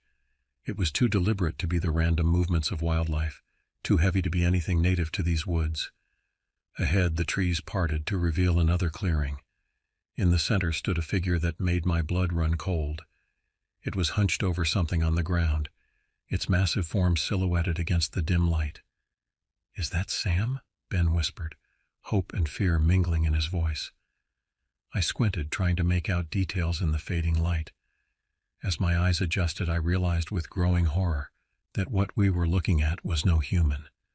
The figure was tall, easily over 7 feet, with limbs that were too long and bent at unnatural angles. It was covered in matted fur that gleamed dully in the twilight, giving it an otherworldly appearance. As we watched, frozen in terror, the creature lifted its head. I caught a glimpse of a snout filled with sharp teeth, blood dripping from its maw. Its eyes reflected what little light remained, glowing with an eerie, intelligent malevolence. "That's definitely not Sam," I breathed, my voice barely audible. The creature let out a sound that defied description, a mix between a howl and a roar that sent chills through my entire body. It was a sound that didn't belong in this world, a sound that spoke of ancient hunger and primal rage. "Run!" Laura hissed, already backing away. We turned to flee, but Ben stumbled, his injured leg giving out. The noise was enough to alert the creature. Its head snapped in our direction, those glowing eyes fixing on us with predatory focus. "Go!" I shouted, grabbing Ben under the arm to support him. We bolted, crashing through the underbrush with no regard for stealth or direction. All that mattered was putting distance between us and that monstrosity. I could hear it pursuing us, its heavy footfalls gaining ground with terrifying speed. "Any brilliant ideas?" Laura shouted as we ran. "Just one," I replied, my lungs burning. "Don't get caught." "Solid plan," she shot back, a hint of her usual sarcasm breaking through the fear. We burst into another clearing, and I felt a surge of hope. An old fire tower stood before us, its metal frame a beacon of potential safety. "Up there," I pointed, already angling towards it. We scrambled up the stairs, the metal structure shaking under our combined weight and the force of our desperate ascent. Reaching the top, we pulled up the ladder just as the creature emerged from the tree line. It circled below, those unnatural eyes never leaving us. It let out another of those bone-chilling roars, then began to claw at the tower's legs. The entire structure swayed alarmingly. "How long do you think this will hold?" Ben asked, his face pale with pain and fear. Laura, ever the optimist even in dire situations, quipped, "Long enough for us to regret our life choices, I hope." I scanned the small cabin at the top of the tower, looking for anything we could use as a weapon. My eyes fell on an old flare gun tucked away in a dusty corner. "There's a flare gun here," I announced, grabbing it and checking to see if it was loaded. "Maybe it enjoys fireworks," Laura said, her voice strained. I nodded grimly. Better than nothing. Loading the flare gun, I moved to the edge of the platform. The creature was still circling, occasionally rearing up to slash at the tower's supports. I took aim, steeling myself. "Hey, ugly!" I shouted. As it looked up, I fired. The flare arced through the air, striking the creature's shoulder. It burst into bright sparks, momentarily illuminating the clearing in harsh red light. The monster howled in pain and rage, retreating into the shadows of the surrounding forest. "Well, that bought us some time," Laura said, peering into the darkness below. "Time for what?" Ben asked, slumped against the railing. "We're still stuck up here." I grabbed the radio, hoping against hope that the height of the tower would help boost the signal. "Mayday, Mayday. This is Ranger Harper. We are under attack by an unknown creature. Request immediate assistance at the old fire tower near Marker 12. For a moment there was only static. Then, miraculously, a voice crackled through. "Copy that, Harper. This is Reeves. Hold tight. We're dispatching a team." Relief washed over me, but it was short-lived. We still had to survive until help arrived, and I had no doubt that the creature was still out there, waiting. The minutes crawled by like hours as we huddled in the tower, straining our eyes and ears for any sign of the monster's return. The forest below was eerily quiet, as if every living thing was holding its breath. "I once thought the scariest thing in these woods was a raccoon with an attitude," I said, trying to break the tension. Laura managed a weak smile. "Remind me to file a complaint about the lack of monsters ahead signs." Just then we heard a welcome sound. Sirens in the distance, followed by the rhythmic thumping of helicopter blades. A searchlight pierced through the canopy, sweeping over the clearing. "Over here!" we shouted and waved frantically. As the light passed over us, I caught a glimpse of movement at the edge of the clearing. The creature had reappeared, its eyes reflecting the harsh light. It snarled, a sound of frustration and rage, before melting back into the shadows of the forest. A team of rangers and local law enforcement arrived, weapons drawn and flashlights sweeping the area. Frank Reeves, our supervisor, called up to us. "Are you all okay?" "Been better," I called back, relief evident in my voice. "But we're alive." As they secured the area and helped us down, I couldn't shake the feeling that this was far from over. We had survived, yes, but at what cost? And what exactly was that creature that had stalked us through the forest? Little did I know this night was just the beginning of a mystery that would challenge everything I thought I knew about the natural world and the ancient forests of Shenandoah. The next few days passed in a blur of debriefings, medical examinations, and sleepless nights. Ben was hospitalized for his injuries, while Laura and I were subjected to a battery of tests and interviews. The official investigation was in full swing, but I could tell from the skeptical looks and carefully worded questions that many doubted our account of what had happened in the forest. Frank Reeves, our supervisor, called Laura and me into his office 3 days after the incident. As we settled into the chairs across from his desk, I couldn't help but notice how tired he looked. Dark circles shadowed his eyes, and his usually neat appearance was disheveled. "I'm going to be straight with you two," he began, his voice grave. "What you've reported, it's unprecedented. We've had our share of strange occurrences in the park, but nothing like this." I leaned forward, hope rising in my chest. "So you believe us?" Reeves sighed, rubbing his temples. "I believe that you believe what you saw. But Zeke, Laura, you have to understand how this sounds to everyone else. A giant bipedal creature that can seemingly disappear into the forest. It's unbelievable," Laura finished for him, her voice tight. "We know how it sounds, Frank, but we know what we saw." "And what about the evidence?" I added. "The tracks, the claw marks, Ben's injuries?" Reeves nodded slowly. We're analyzing everything. The forensics team is going over the sites you reported, and we've got wildlife experts examining the tracks and other physical evidence. But so far, nothing conclusive. I felt a surge of frustration. What about Sam? Has there been any sign of him? A shadow passed over Reeves' face. No, we've had search teams combing the area, but nothing. It's like he vanished into thin air. The implications of that statement hung heavy in the air. Sam was an experienced ranger, someone who knew the park like the back of his hand. For him to disappear without a trace. So what happens now? Laura asked, breaking the tense silence. Reeves leaned back in his chair. For now, we're keeping this under wraps. The official story is that there was an animal attack, possibly a bear.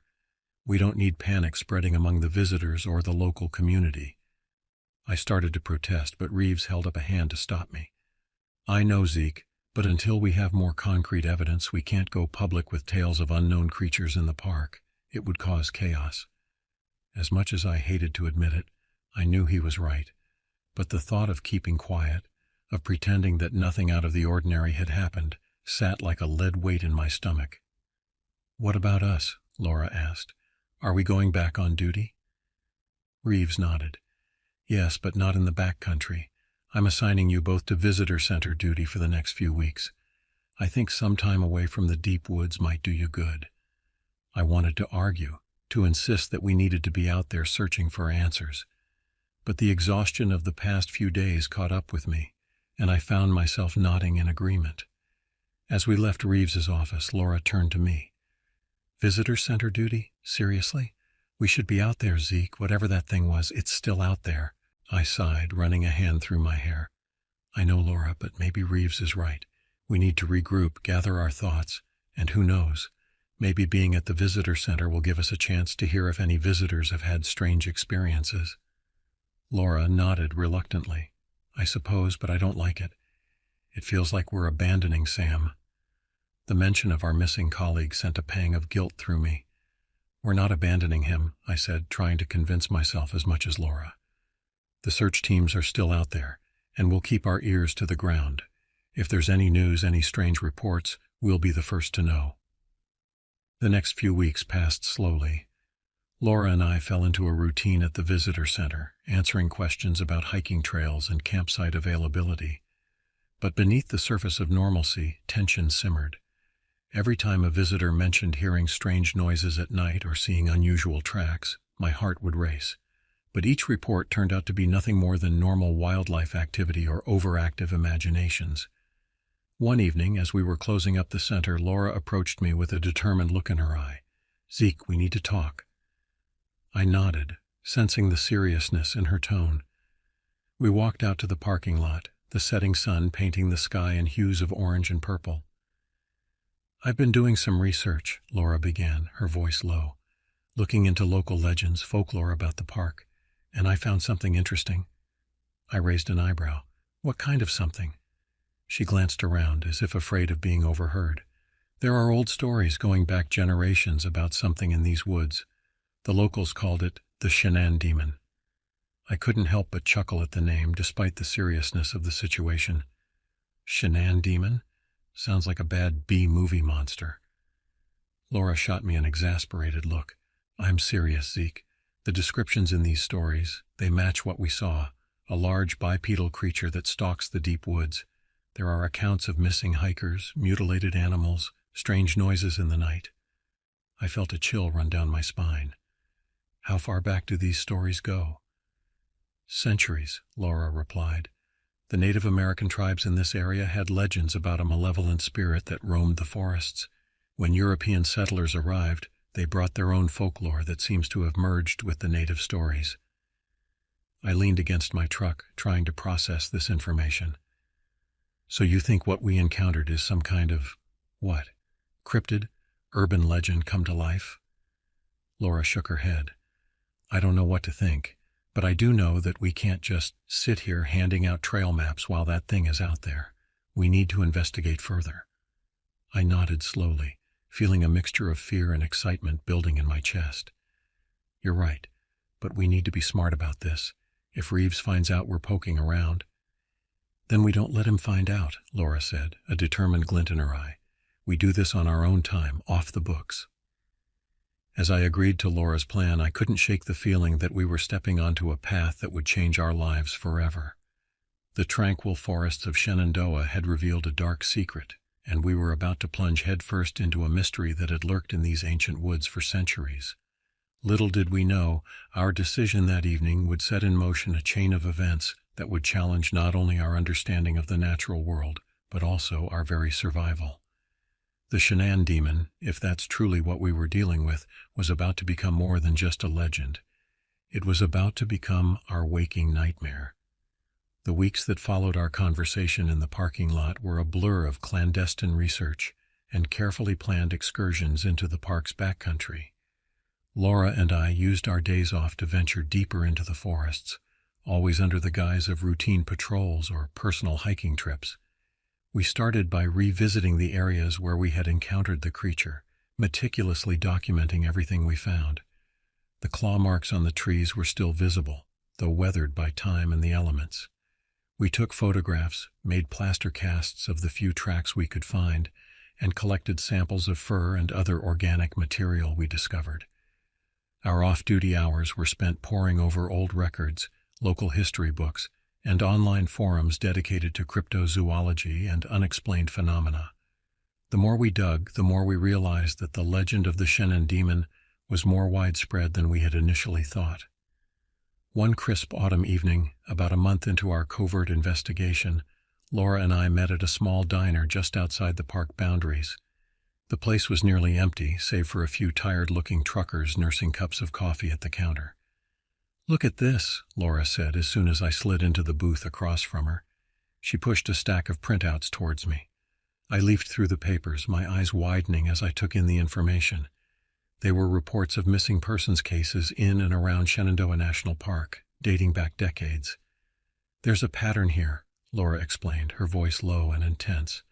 "Every few years there's a spike in disappearances, always in the same general area of the park, always during the late fall or early winter months." I nodded slowly, the implications sinking in.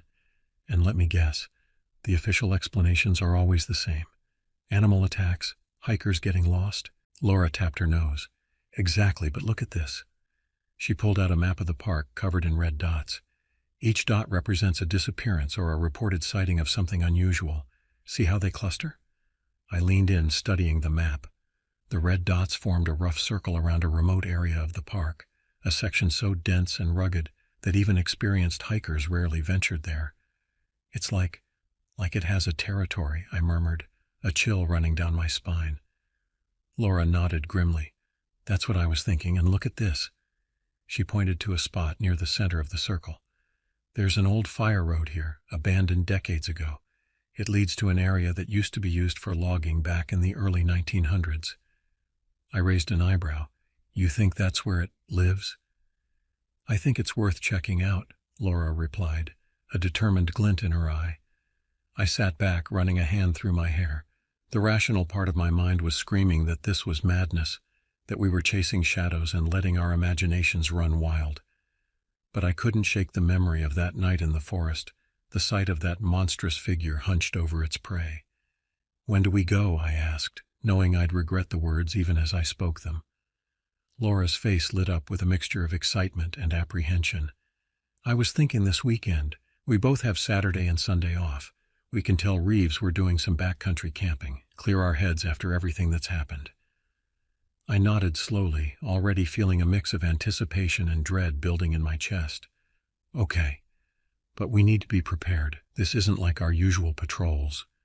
Laura agreed, and we spent the next hour planning our expedition. We would pack enough supplies for 3 days, just in case. Heavy-duty camping gear, extra batteries for our flashlights, and emergency flares were all added to our list. I also decided to bring my personal hunting rifle, something I rarely carried on regular park duty. As we left the diner, the cool night air filled with the chirping of crickets, I couldn't shake the feeling that we were about to cross a line. This was no longer just an investigation. It felt like we were gearing up for a confrontation. The days leading up to our expedition passed in a blur of preparation and nervous anticipation. When Saturday morning finally arrived, Laura and I met at a remote trailhead, our packs loaded and our nerves on edge. "Ready for this?" Laura asked as we did one final gear check. I took a deep breath, looking out at the sea of trees before us. The forest seemed to stretch endlessly, its depths hiding untold secrets. "As ready as I'll ever be," I replied. We set off down the overgrown trail, the sounds of civilization quickly fading behind us. The path was rough, barely visible in some places, a testament to how rarely this area was visited. As we hiked, I found myself constantly scanning our surroundings, every snapping twig or rustling leaf sending a jolt of adrenaline through my system. By mid-afternoon, we had reached the old fire road Laura had identified. It was little more than a narrow cut through the forest now, nature having reclaimed much of the land. But it was still visible enough to follow, leading us deeper into the heart of the creature's supposed territory. As we walked, the forest around us seemed to change. The trees grew older, more gnarled, their branches twisting together overhead to create a canopy that blocked out much of the sunlight. The air grew cooler, and a light mist began to gather around our feet. "Does something feel off to you?" Laura asked, her voice barely above a whisper. I nodded, understanding exactly what she meant. There was a heaviness to the air, a sense of watchfulness that made the hair on the back of my neck stand up. It was as if the forest itself was aware of our presence and was not happy about our intrusion. As the day wore on and the light began to fade, we decided to make camp for the night. We found a small clearing just off the old fire road and quickly set up our tent. As we sat around our small campfire, eating a dinner of trail mix and beef jerky, neither of us spoke much. The weight of our mission and the potential dangers we faced hung heavy in the air. It was well past midnight when I was jolted awake by a sound unlike anything I'd ever heard before. It was a low, rumbling growl that seemed to vibrate the very air around us, followed by a high-pitched keening that made my blood run cold. "Laura," I hissed, reaching for my rifle. "Wake up." She was already stirring, her eyes wide in the darkness of the tent. "What was that?" "I don't know," I replied, but it was close. We listened intently, hardly daring to breathe. For several long minutes there was nothing but the normal sounds of the forest at night. Then, just as I was beginning to think I had imagined it, the sound came again, closer this time. "We need to move," I said, already starting to pack up our gear as quietly as possible. Laura nodded, her face pale in the faint moonlight that filtered through the tent fabric. We worked quickly and silently, years of ranger training kicking in despite our fear. As we emerged from the tent, the forest around us seemed alive with shadows.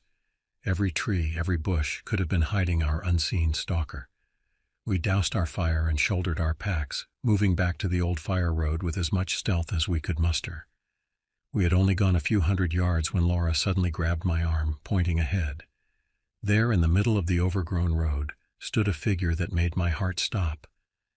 It was the creature we had seen that night weeks ago, but seeing it here in the pale moonlight was a whole different level of terrifying.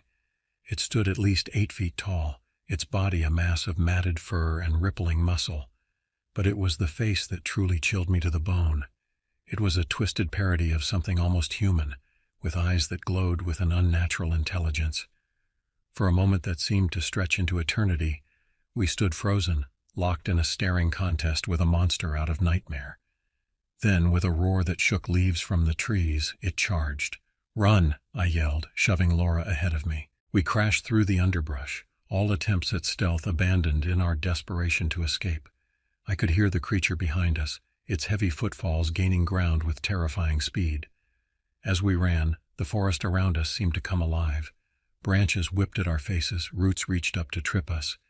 It was as if the very land was working against us, trying to deliver us into the clutches of the monster that pursued us. Ahead, I spotted a break in the trees, a steep ravine cutting across our path. Without slowing, I grabbed Laura's hand and pulled her towards it. "We have to jump." She nodded, understanding immediately. As we reached the edge, we leapt, sailing through the air for a heart-stopping moment, before crashing into the thick underbrush on the other side. We tumbled down the slope, coming to a stop in a tangle of limbs and leaves. For a moment we lay there, gasping for breath, listening for any sign of pursuit. The forest had gone eerily silent. No sign of the creature, no sound of it crashing through the underbrush after us. Just the pounding of our hearts and the rustle of leaves in the gentle night breeze. As we slowly got to our feet, checking for injuries, I couldn't shake the feeling that this was far from over. We had escaped, yes, but we had also confirmed our worst fears. The Shanann demon was real, and it was far more terrifying than any legend could have prepared us for. What we had stumbled into was beyond anything we had been trained for, beyond anything we could have imagined. As we gathered our scattered gear and tried to get our bearings, I knew that our lives had been irrevocably changed. The tranquil forests of Shenandoah would never look the same to me again, and the horrors we had witnessed would haunt us long after this night was over. Little did we know, our ordeal was just beginning. The creature was out there, watching, waiting, and it had marked us as its prey. As dawn broke, casting an eerie glow through the misty forest, Laura and I found ourselves huddled in the hollow of an ancient oak tree. Our bodies ached from the night's frantic escape, and our minds reeled from what we had witnessed. The forest around us was unnaturally quiet, as if holding its breath in anticipation of what might come next. "We need to get back to civilization," Laura whispered, her voice hoarse. "Report what we've seen." I nodded, but doubt gnawed at me. "And tell them what exactly? That we went off on our own to hunt a mythical creature and nearly got ourselves killed? Reeves will have our badges." Laura's eyes flashed with determination. "We have evidence now, Zeke. We both saw it, clear as day, and I managed to snap a few photos before we ran." My eyebrows shot up in surprise. "You got pictures? When?" "Just before it charged," she replied, pulling out her camera with shaking hands. "I don't know how good they are, but it's something." We huddled over the camera's small screen, flicking through the images. Most were blurry, the result of panicked hands and poor lighting. But one stood out. It wasn't perfectly clear, but there was no mistaking the towering figure, its eyes reflecting the camera flash in an unnatural, piercing glow. "This changes everything," I breathed, a mixture of excitement and fear coursing through me. As we made our way back towards the ranger station, exhausted and on edge, we discussed our next steps. We knew we had to report our findings, but we also knew that without more concrete evidence, we might not be believed. Upon our return, we were immediately summoned to Reeves's office. His face was a mask of anger and concern as we recounted our unauthorized expedition and showed him the photographic evidence.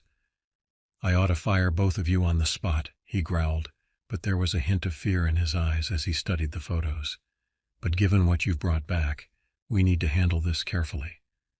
Over the next few weeks, a covert operation was put into place. Wildlife experts, cryptozoologists, and even a few government agents descended on Shenandoah National Park. The official story was that of a routine wildlife survey, but those of us who knew the truth could feel the tension in the air. It was on a cold November evening when everything came to a head. Laura and I were part of a team doing a night patrol in the creature's territory when our radios crackled to life. "All units, we have a visual. Sector 7, approach with extreme caution." My heart raced as we converged on the location, and there it was, illuminated by our flashlights, the Shanann demon in all its terrifying glory. It roared, a sound that shook the very ground beneath our feet, and charged. What followed was chaos. Gunshots rang out, flashlights bobbed wildly in the darkness, and shouts of terror and pain filled the air. In the midst of it all, I found myself face to face with the creature. Its eyes, filled with an ancient alien intelligence, bore into mine.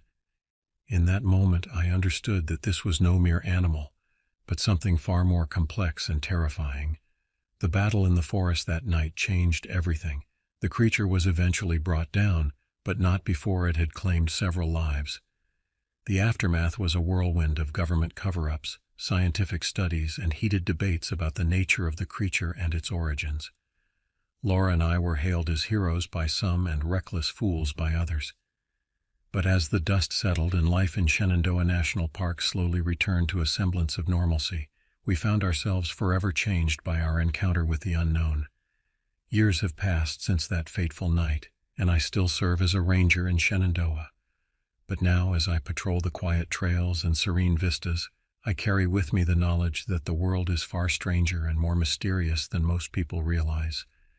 Every rustle in the underbrush, every shadow at dusk, reminds me of the thin veil that separates the world we know from the one we don't.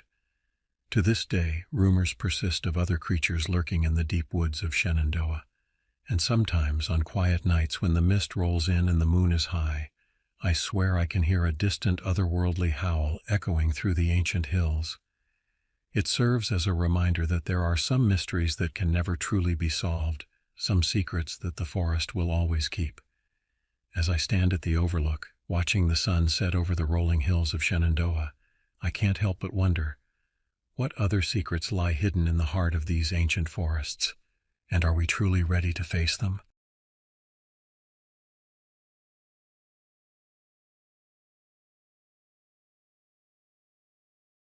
Black Mountain Wilderness isn't a place you'd find on most maps. It's a harsh, unforgiving stretch of land tucked away in the Mojave Desert, all rock formations and empty dry land that feels like the bones of the earth. My name's Garrett Boyd, and in 1996, at the age of 28, I found myself working the graveyard shift in this godforsaken place. I'm not a big-shot ranger. I've been doing this job for 5 years now, ever since I figured out college wasn't for me. The wilderness suits me more than fluorescent lights and office cubicles, that's for damn sure. But on nights like that one, I started to wonder if I made the right choice. Black Mountain doesn't draw the tourists like Yosemite or the Grand Canyon. In a way, I prefer it that way, keeps the weirdos out. Well, except me, I guess. But there's something about this place that gets under your skin, a feeling of ancient secrets buried beneath the sand and rock. The day everything changed started like any other. I arrived at the ranger station just as the sun was setting, casting long shadows across the barren landscape. The air was still warm from the day's heat, but I knew it wouldn't last. Desert nights can be cold as hell, and I had my jacket ready. As I checked in, my supervisor, a grizzled old-timer named Frank, gave me my assignment for the night. "Garrett, I need you to check out the southern sector near that old mining site. We've had some reports of unusual activity out there." I raised an eyebrow. "Unusual how?" Frank shrugged. "Probably just some kids messing around, but we need to check it out. You know how it is." I did know. In a place like Black Mountain, unusual activity could mean anything from illegal campers to drug runners.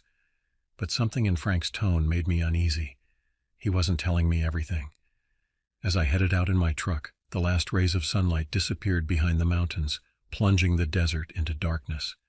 The headlights cut through the night, illuminating the twisted shapes of Joshua trees and the occasional startled jackrabbit. The southern sector was one of the most remote areas of the park. The old mining site, abandoned in the 1940s long before I was born, was particularly difficult to reach. The trailhead was washed out, and the only way to get there was on foot. I parked my truck behind a ridge, out of sight from the main trail. As I grabbed my gear, flashlight, radio, first aid kit, and sidearm, I couldn't shake the feeling that something was off. The desert was too quiet, the stillness unnatural. Little did I know as I set off towards the mining site that this night would change everything I thought I knew about the world and my place in it. The secrets of Black Mountain Wilderness were about to reveal themselves, and I was woefully unprepared for what awaited me in the darkness. The moon hung low in the sky as I made my way towards the old mining site, its pale light doing little to illuminate the rugged terrain. The air was cold now, and I had my jacket zipped up tight. But it wasn't just the temperature that sent a chill down my spine. There was something off about the night.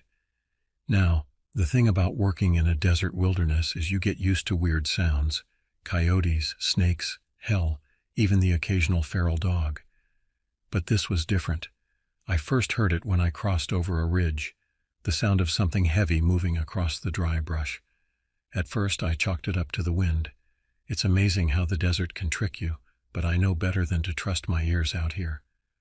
Still, the sound didn't stop. It dragged, like someone was pulling a body through the dirt. I took out my flashlight, scanning the area, but all I could see were the shadows of Joshua trees, their twisted arms reaching up like skeletons clawing for the sky. The light didn't reach far. It never does in the desert. It's like the darkness eats it up. And that's when I smelled it. Not the usual scent of sagebrush or dry earth, but something rotten, metallic, like copper mixed with decay. I turned to head back to my truck, figuring maybe it was an old coyote carcass rotting nearby. But then I heard the dragging again. This time it was closer. Too close. I was standing there with a flashlight in one hand and my radio in the other, listening. A shuffling sound, almost human, but off.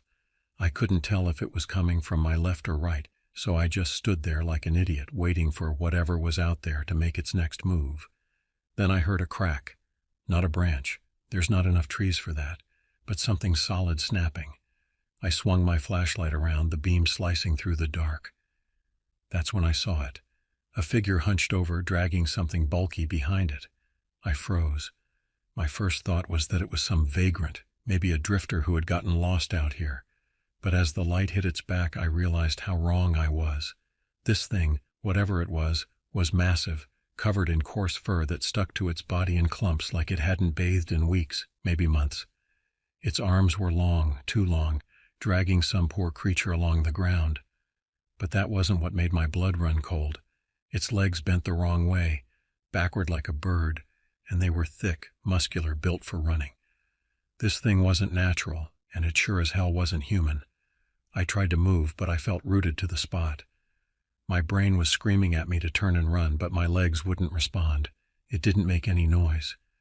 No growls, no hisses, just the sound of its feet dragging along the dirt as it slowly shifted the weight of whatever it was pulling. I finally snapped out of my shock and stumbled back, trying to grab my radio to call for backup, but my hand was shaking too much to get a grip on it. The thing turned its head in my direction. I didn't get a good look at its face, but I saw enough to know I never wanted to.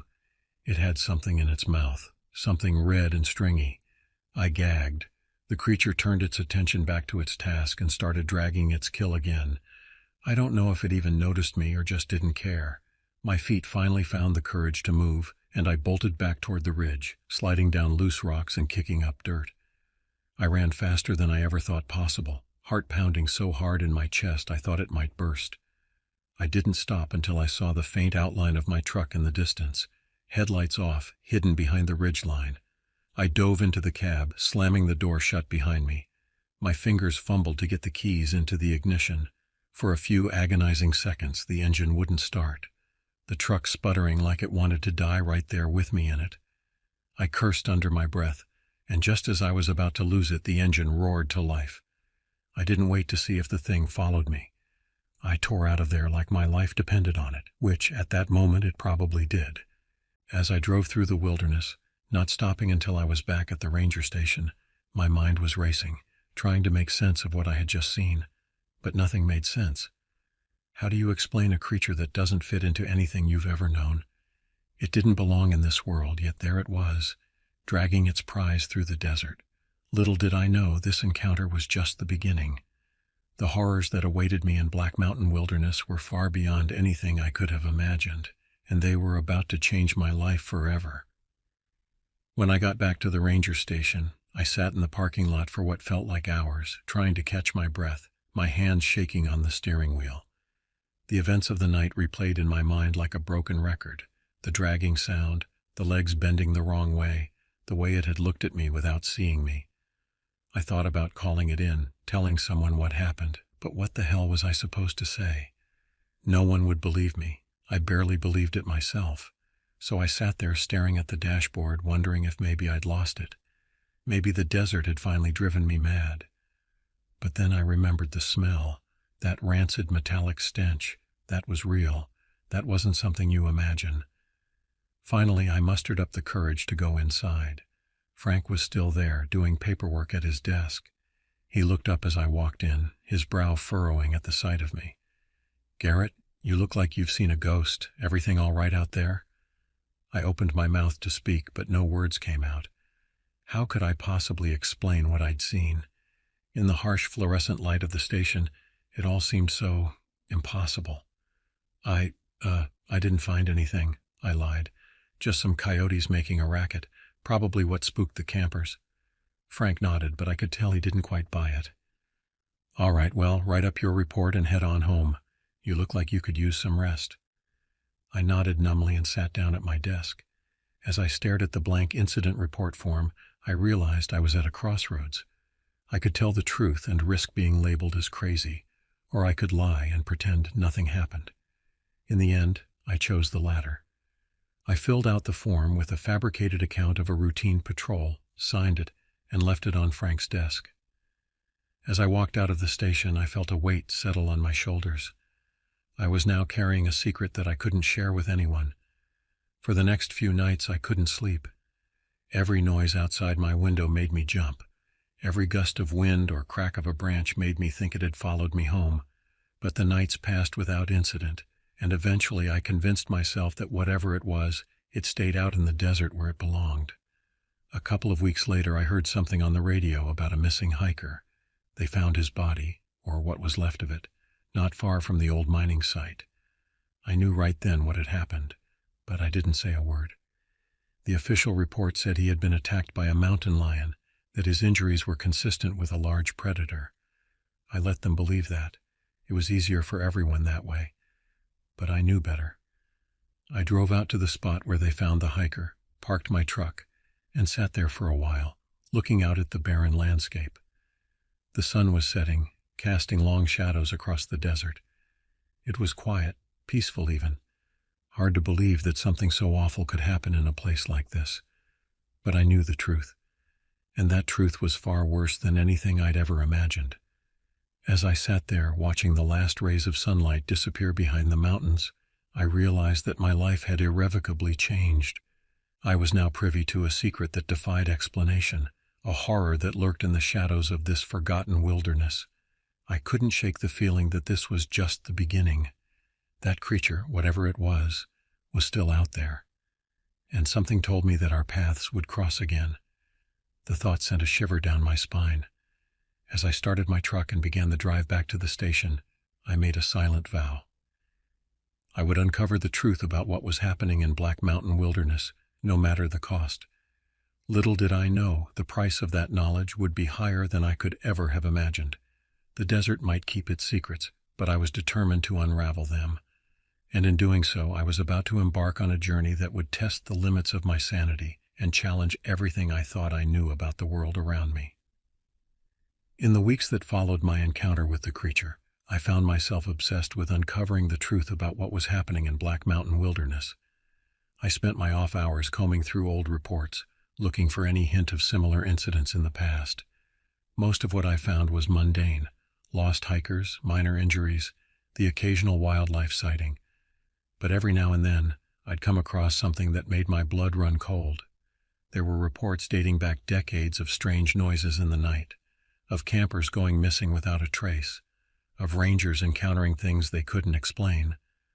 Most of these incidents had been written off as the product of overactive imaginations or the harsh desert environment playing tricks on people's minds. But now I knew better. One afternoon, as I was poring over a dusty file from the 1970s, Frank caught me. "Garrett, what are you doing?" he asked, his voice tinged with concern. I quickly closed the file, trying to act casual. Just, brushing up on some park history, for the job. Frank's eyes narrowed. He wasn't buying it.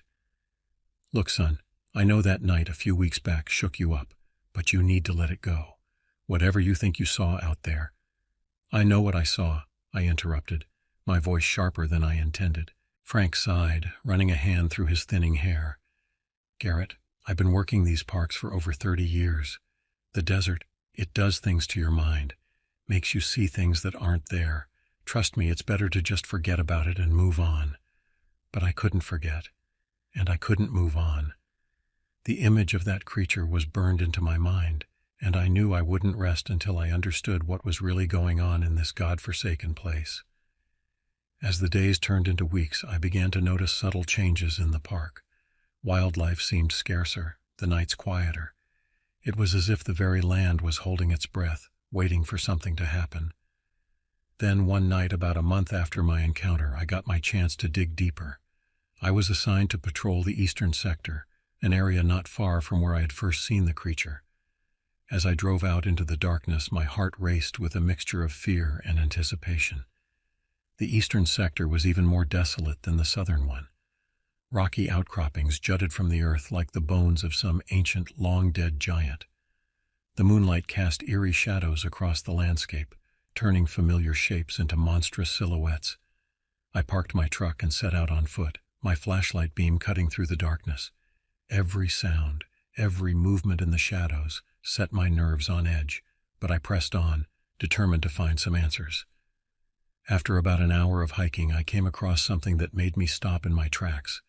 There, in a small clearing, was a circle of stones. But these weren't just any stones. They were arranged in a precise pattern with strange symbols carved into their surfaces. As I approached, I felt a chill run down my spine. The air around the stone circle felt different, charged somehow, like the moment before a lightning strike. I knelt down to examine one of the stones more closely, running my fingers over the strange symbols. Suddenly, I heard a twig snap behind me. I whirled around, my flashlight beam dancing wildly across the landscape. For a moment I thought I saw a figure standing at the edge of the clearing, but when I blinked, it was gone. Heart pounding, I realized I had stayed out here too long. Whatever this stone circle was, whatever it meant, I knew I was in over my head. I needed help, someone who could make sense of what I had found. As I made my way back to my truck, I couldn't shake the feeling that I was being watched. The shadows seemed to move of their own accord, and more than once I caught glimpses of something just at the edge of my vision. By the time I reached my vehicle, I was in a cold sweat. As I drove back to the ranger station, my mind raced with possibilities. What was that stone circle? Who had built it? And most importantly, what was its connection to the creature I had seen? I knew one thing for certain: I couldn't keep this to myself any longer. It was time to bring someone else in on the secret. But who could I trust? Who would believe me? As I pulled into the station parking lot, I made a decision. Tomorrow I would reach out to Dr. Eleanor Vance, a professor of anthropology at the nearby university. I had met her once at a park event, and I remembered her mentioning an interest in Native American artifacts. If anyone could help me make sense of what I had found, it was her. But little did I know, by bringing Dr. Vance into this, I was about to set in motion a chain of events that would lead us both into the heart of a mystery far darker and more ancient than either of us could have imagined. The secrets of Black Mountain Wilderness were beginning to unravel, and I was about to learn that some truths are better left buried in the desert sands. The next morning, I called Dr. Eleanor Vance's office at the university. After explaining that I had found something of potential archaeological interest in the park, she agreed to meet me that afternoon. I spent the intervening hours in a state of nervous anticipation, rehearsing how I would explain what I had seen without sounding like a complete lunatic. Dr. Vance arrived at the ranger station just after 2 p.m. She was a tall, slender woman in her early 50s, with sharp green eyes that seemed to take in every detail of her surroundings. As I led her to a private meeting room, I could feel her scrutinizing gaze on me. "So, Ranger Boyd," she began as we sat down, "you mentioned on the phone that you found something unusual. Can you elaborate?" I took a deep breath, steeling myself. "Dr. Vance, before I show you what I found, I need to tell you about something that happened to me a few weeks ago. It's going to sound crazy, but I swear to you, every word of it is true." Over the next half hour, I recounted my encounter with the creature, as well as my discovery of the stone circle. To her credit, Dr. Vance listened without interruption, her expression remaining neutral throughout. When I finished, she was silent for a long moment. Then, to my surprise, she nodded slowly. "Ranger Boyd, what you've described is extraordinary, but it's not entirely without precedent." My eyes widened. "What do you mean?" Dr. Vance leaned forward, her voice low and intense.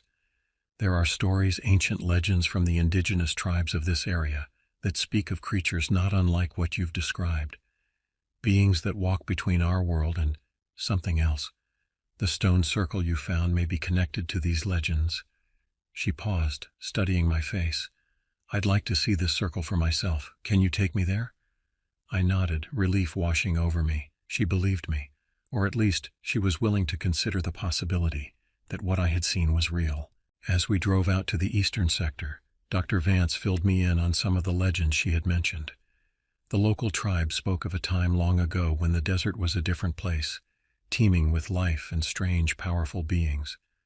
But something happened, a great cataclysm that changed the land and drove these beings into hiding.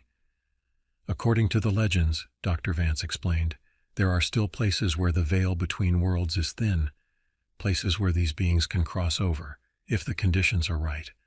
A chill ran down my spine as I remembered the unnatural stillness of the night I had encountered the creature. "And you think Black Mountain might be one of these places?" Dr. Vance nodded grimly. "It's possible. The geology of this area is unique. There are magnetic anomalies, unexplained energy readings. It's the kind of place where strange things tend to happen."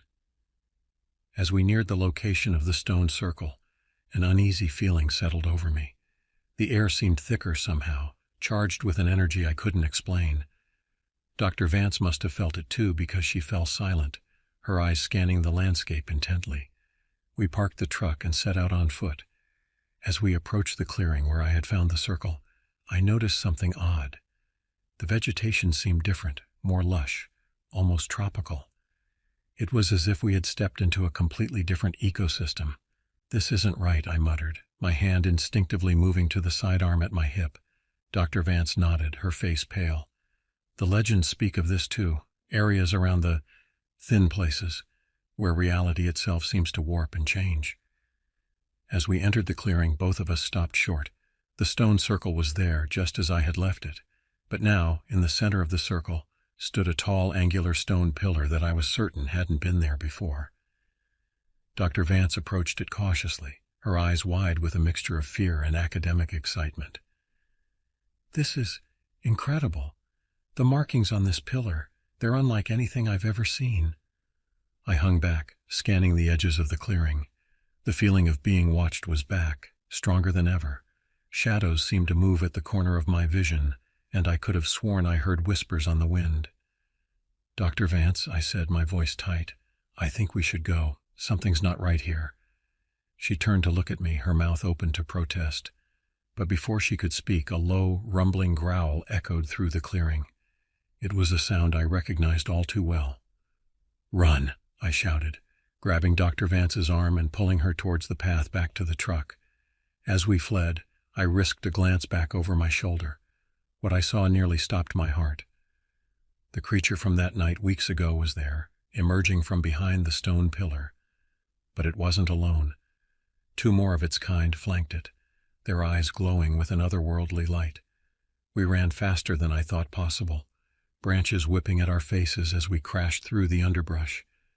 Behind us, I could hear the creatures in pursuit, their inhuman howls echoing through the desert night. As we finally reached the truck, fumbling with the keys and practically diving inside, I realized that everything had changed. This was no longer just about me and what I had seen. We had stumbled upon something far bigger, far more dangerous than I could have imagined. As I gunned the engine and sped away from the site, Dr. Vance turned to me, her face pale and drawn. "Ranger Boyd," she said, her voice barely above a whisper, "I think we may have just opened a door that was meant to stay closed." I nodded grimly, my knuckles white on the steering wheel. The secrets of Black Mountain Wilderness were beginning to reveal themselves, and I had a sinking feeling that our lives would never be the same again. The drive back to the ranger station was tense and silent. Dr. Vance sat rigid in her seat, her eyes fixed on the road ahead, while I kept glancing in the rearview mirror, half expecting to see those creatures pursuing us. The adrenaline was slowly wearing off, leaving me shaky and nauseous. As we pulled into the station parking lot, I killed the engine but made no move to get out. For a long moment neither of us spoke, both still processing what we had just experienced. Finally, Dr. Vance broke the silence. "Ranger Boyd, Garrett," she said, her voice hoarse. "What we saw back there, it changes everything. We need to approach this carefully." I nodded, running a hand through my hair. "I know, but what do we do? Who do we tell?" She shook her head. "For now, no one. We need more information before we go public with this. If we start talking about interdimensional creatures and mystical stone circles, we'll be laughed out of our careers." I couldn't argue with that logic, but the thought of keeping quiet didn't sit well with me. "But what about the danger? Those things are out there, and they're not just wildlife. They're intelligent and they're hunting." Dr. Vance's expression was grim. "I know, but we need proof, hard evidence that can't be dismissed or explained away, and we need to understand what we're dealing with." Over the next few weeks, Dr. Vance and I met regularly, poring over ancient texts, local legends, and scientific papers on the geological oddities of the Black Mountain area. We were building a case, piece by piece, but it felt like for every question we answered, two more took its place. Meanwhile, strange occurrences in the park were becoming more frequent. Hikers reported odd noises and unexplained lights. Wildlife behaved erratically, and the atmosphere of the place seemed to change, becoming heavier, more oppressive. One night, about a month after our encounter at the Stone Circle, I was on a routine patrol when my radio crackled to life. "Garrett, you there?" It was Frank, and he sounded worried. "I'm here, Frank. What's up?" "We've got a situation. A group of campers just called in. They say something's stalking their campsite. Sounds big." My heart rate spiked. "Where?" "Sector 7 near Coyote Ridge. I'm heading out there now, but I could use backup." I swallowed hard. Sector 7 was close to where I'd first seen the creature. "I'm on my way, Frank. Be careful." As I sped towards Coyote Ridge, I debated calling Dr. Vance. But what could she do? This was happening now, and I didn't have time to wait for backup that might not believe what they were seeing. When I arrived at the campsite, Frank's truck was already there, but there was no sign of him or the campers. The tents were still up, but they had been shredded, their contents strewn about. The campfire was nothing but smoldering embers. "Frank?" I called out, my voice echoing in the eerie silence. "Frank, where are you?" That's when I heard it, a low, guttural growl coming from the shadows beyond the campsite. I swung my flashlight in that direction and froze. There, at the edge of the light, stood one of the creatures. But this one was different. It was larger, its fur matted with what looked horribly like fresh blood, and in its elongated, clawed hand, it held Frank's ranger's hat. For a moment we stared at each other, neither moving. Then, with a speed that defied its size, it charged. I barely had time to draw my sidearm before it was upon me. I fired, the sound deafening in the quiet desert night. The creature stumbled but didn't fall. Instead, it let out a roar of pain and rage that shook me to my core. I turned and ran, my heart pounding in my ears. I could hear it behind me, its heavy footfalls gaining ground. I zigzagged between boulders and Joshua trees, trying to break its line of sight. Suddenly the ground gave way beneath me. I tumbled down a steep incline, rocks and thorny brush tearing at my clothes and skin. When I finally came to a stop, I found myself in a narrow ravine, hidden from view. I lay there, barely breathing, listening. Above, I could hear the creature moving about, searching. Its frustrated growls echoed off the canyon walls. After what felt like hours, but was probably only minutes, the sounds faded into the distance. As the first light of dawn began to paint the sky, I climbed out of the ravine, battered and bruised, but alive. The campsite was deserted, with no sign of Frank, the campers, or the creature. I knew then that I couldn't keep this quiet any longer. Whatever was happening in Black Mountain Wilderness, it was escalating. People were missing, possibly dead, and I was in way over my head. As I drove back to the ranger station, my mind raced. It was time to bring in outside help, consequences be damned. But little did I know the true horror of what we were facing was only just beginning to reveal itself. The secrets of Black Mountain were unraveling, and the price of knowledge was about to become terrifyingly clear. The next 48 hours were a whirlwind of activity. As soon as I got back to the ranger station, I called Dr. Vance and filled her in on what had happened. She agreed it was time to go public with what we knew. We contacted the local authorities, the FBI, and even reached out to a few trusted journalists.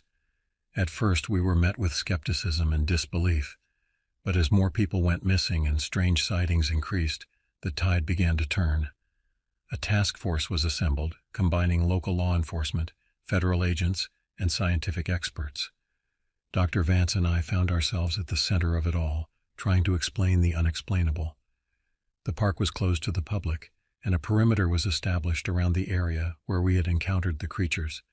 Helicopters buzzed overhead and teams of armed personnel combed the desert. It was surreal, watching the quiet wilderness I had come to know transform into a militarized zone. 5 days after the incident at the campsite, we made our first major breakthrough. A team exploring a series of caves near the stone circle discovered what appeared to be an underground complex of tunnels and chambers. The walls were covered in the same strange symbols we had seen on the stones, and there were signs of recent activity. As we delved deeper into the complex, the air grew thick and heavy, charged with an energy that made the hair on the back of my neck stand up. Dr. Vance, who was part of the exploration team, looked pale and shaken. "This place," she whispered to me as we moved through a particularly narrow passage. "It's not natural.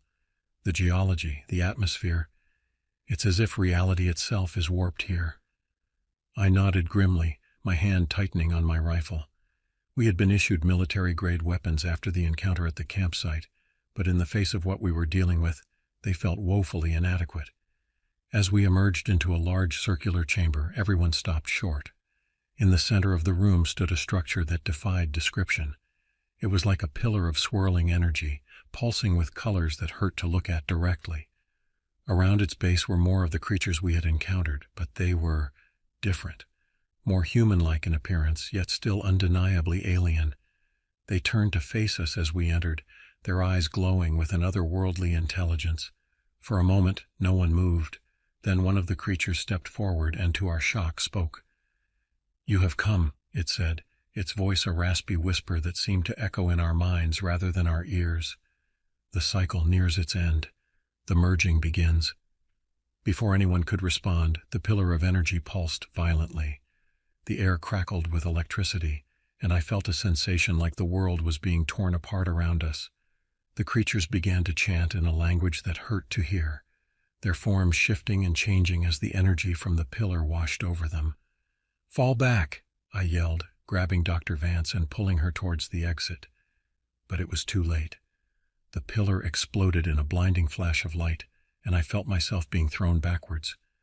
As I lost consciousness, my last thought was that we had stumbled upon something far beyond our understanding, and that the consequences of our discovery might be more terrible than we could have ever imagined.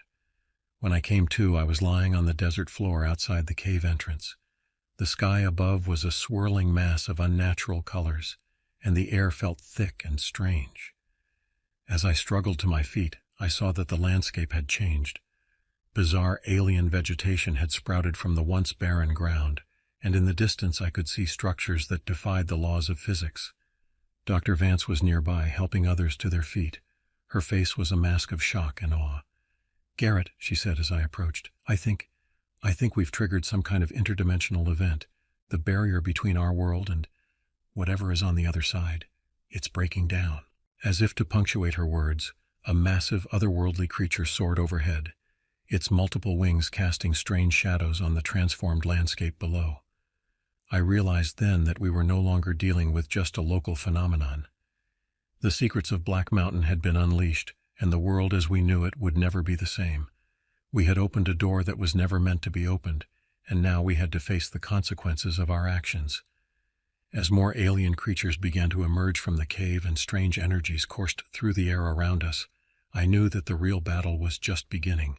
The fate of our world hung in the balance, and we were the ones who had tipped the scales. The horrors of Black Mountain Wilderness had been revealed, and now they were spilling out into the world beyond. Whatever happened next, I knew that my life and the lives of everyone on Earth had been irrevocably changed by the secrets we had unearthed in this forgotten corner of the desert. The days that followed the incident at the cave were a blur of chaos and confusion. The phenomenon that had begun in Black Mountain Wilderness spread rapidly, transforming the landscape and altering the very fabric of reality around us.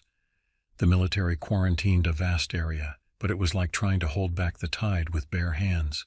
Reports flooded in from around the globe of similar occurrences.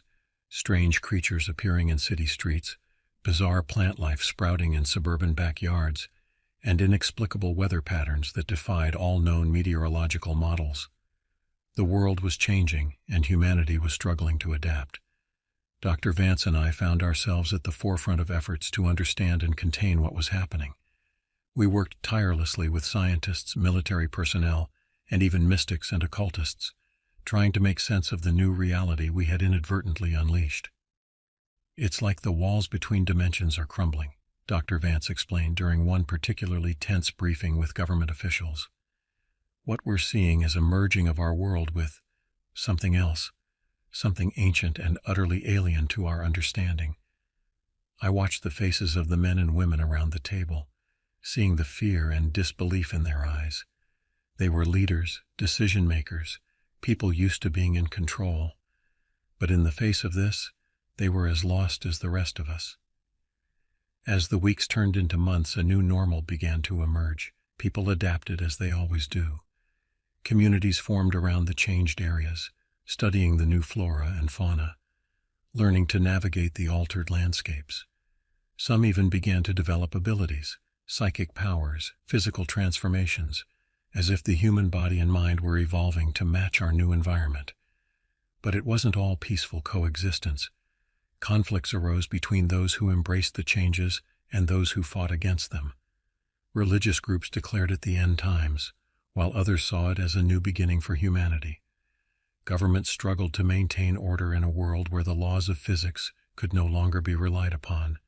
Through it all, I continued my work in what was left of Black Mountain Wilderness. The park, now at the epicenter of the change, had become a focal point for research and exploration. Each day brought new discoveries, new horrors, and new wonders. One evening, about a year after that fateful night in the cave, I stood at the edge of what we now called the merger zone, the area where the boundaries between our world and the other were at their thinnest. The sky above swirled with impossible colors, and creatures that defied description soared through the air. Dr. Vance joined me, her once dark hair now streaked with white from the stress of the past year. "Quite a view, isn't it?" she said, her voice tinged with a mixture of awe and sadness. I nodded, unable to find the words to express the tumult of emotions inside me. Guilt, wonder, fear, and a strange sort of excitement all warred for dominance. "Do you ever wonder," I asked after a long moment, "if we did the right thing, bringing this to light?" Dr. Vance was quiet for a time, her eyes fixed on the horizon where our world blended seamlessly into the alien landscape beyond. "I don't think we had a choice, Garrett," she said finally. "This was coming whether we uncovered it or not. At least this way we had some warning, some chance to prepare." I knew she was right, but it didn't ease the weight of responsibility I felt. My actions, my curiosity, had played a part in changing the world forever. For better or worse, the human race was on a new path, one that led into unknown territory. As we stood there, watching the sun set in a sky that no longer looked familiar, I realized that our journey was far from over. The secrets of Black Mountain had been revealed, but they had only opened the door to greater mysteries. What lay ahead for humanity was uncertain, filled with both peril and possibility. The quiet, forgotten wilderness I had once patrolled was gone, replaced by a frontier that stretched beyond the limits of our understanding. And as I looked out over this new world, I knew that despite the dangers, despite the fear, I would continue to explore, to seek answers, and to face whatever new horrors and wonders awaited us in this transformed reality. The end of one story had become the beginning of another, vaster and stranger than anything I could have imagined. And somewhere out there, in the depths of the merger zone, I knew that the creatures that had started it all were waiting, watching, perhaps preparing for the next phase of a plan beyond human comprehension. Whatever the future held, one thing was certain: the world would never be the same, and the adventures and horrors were only just beginning.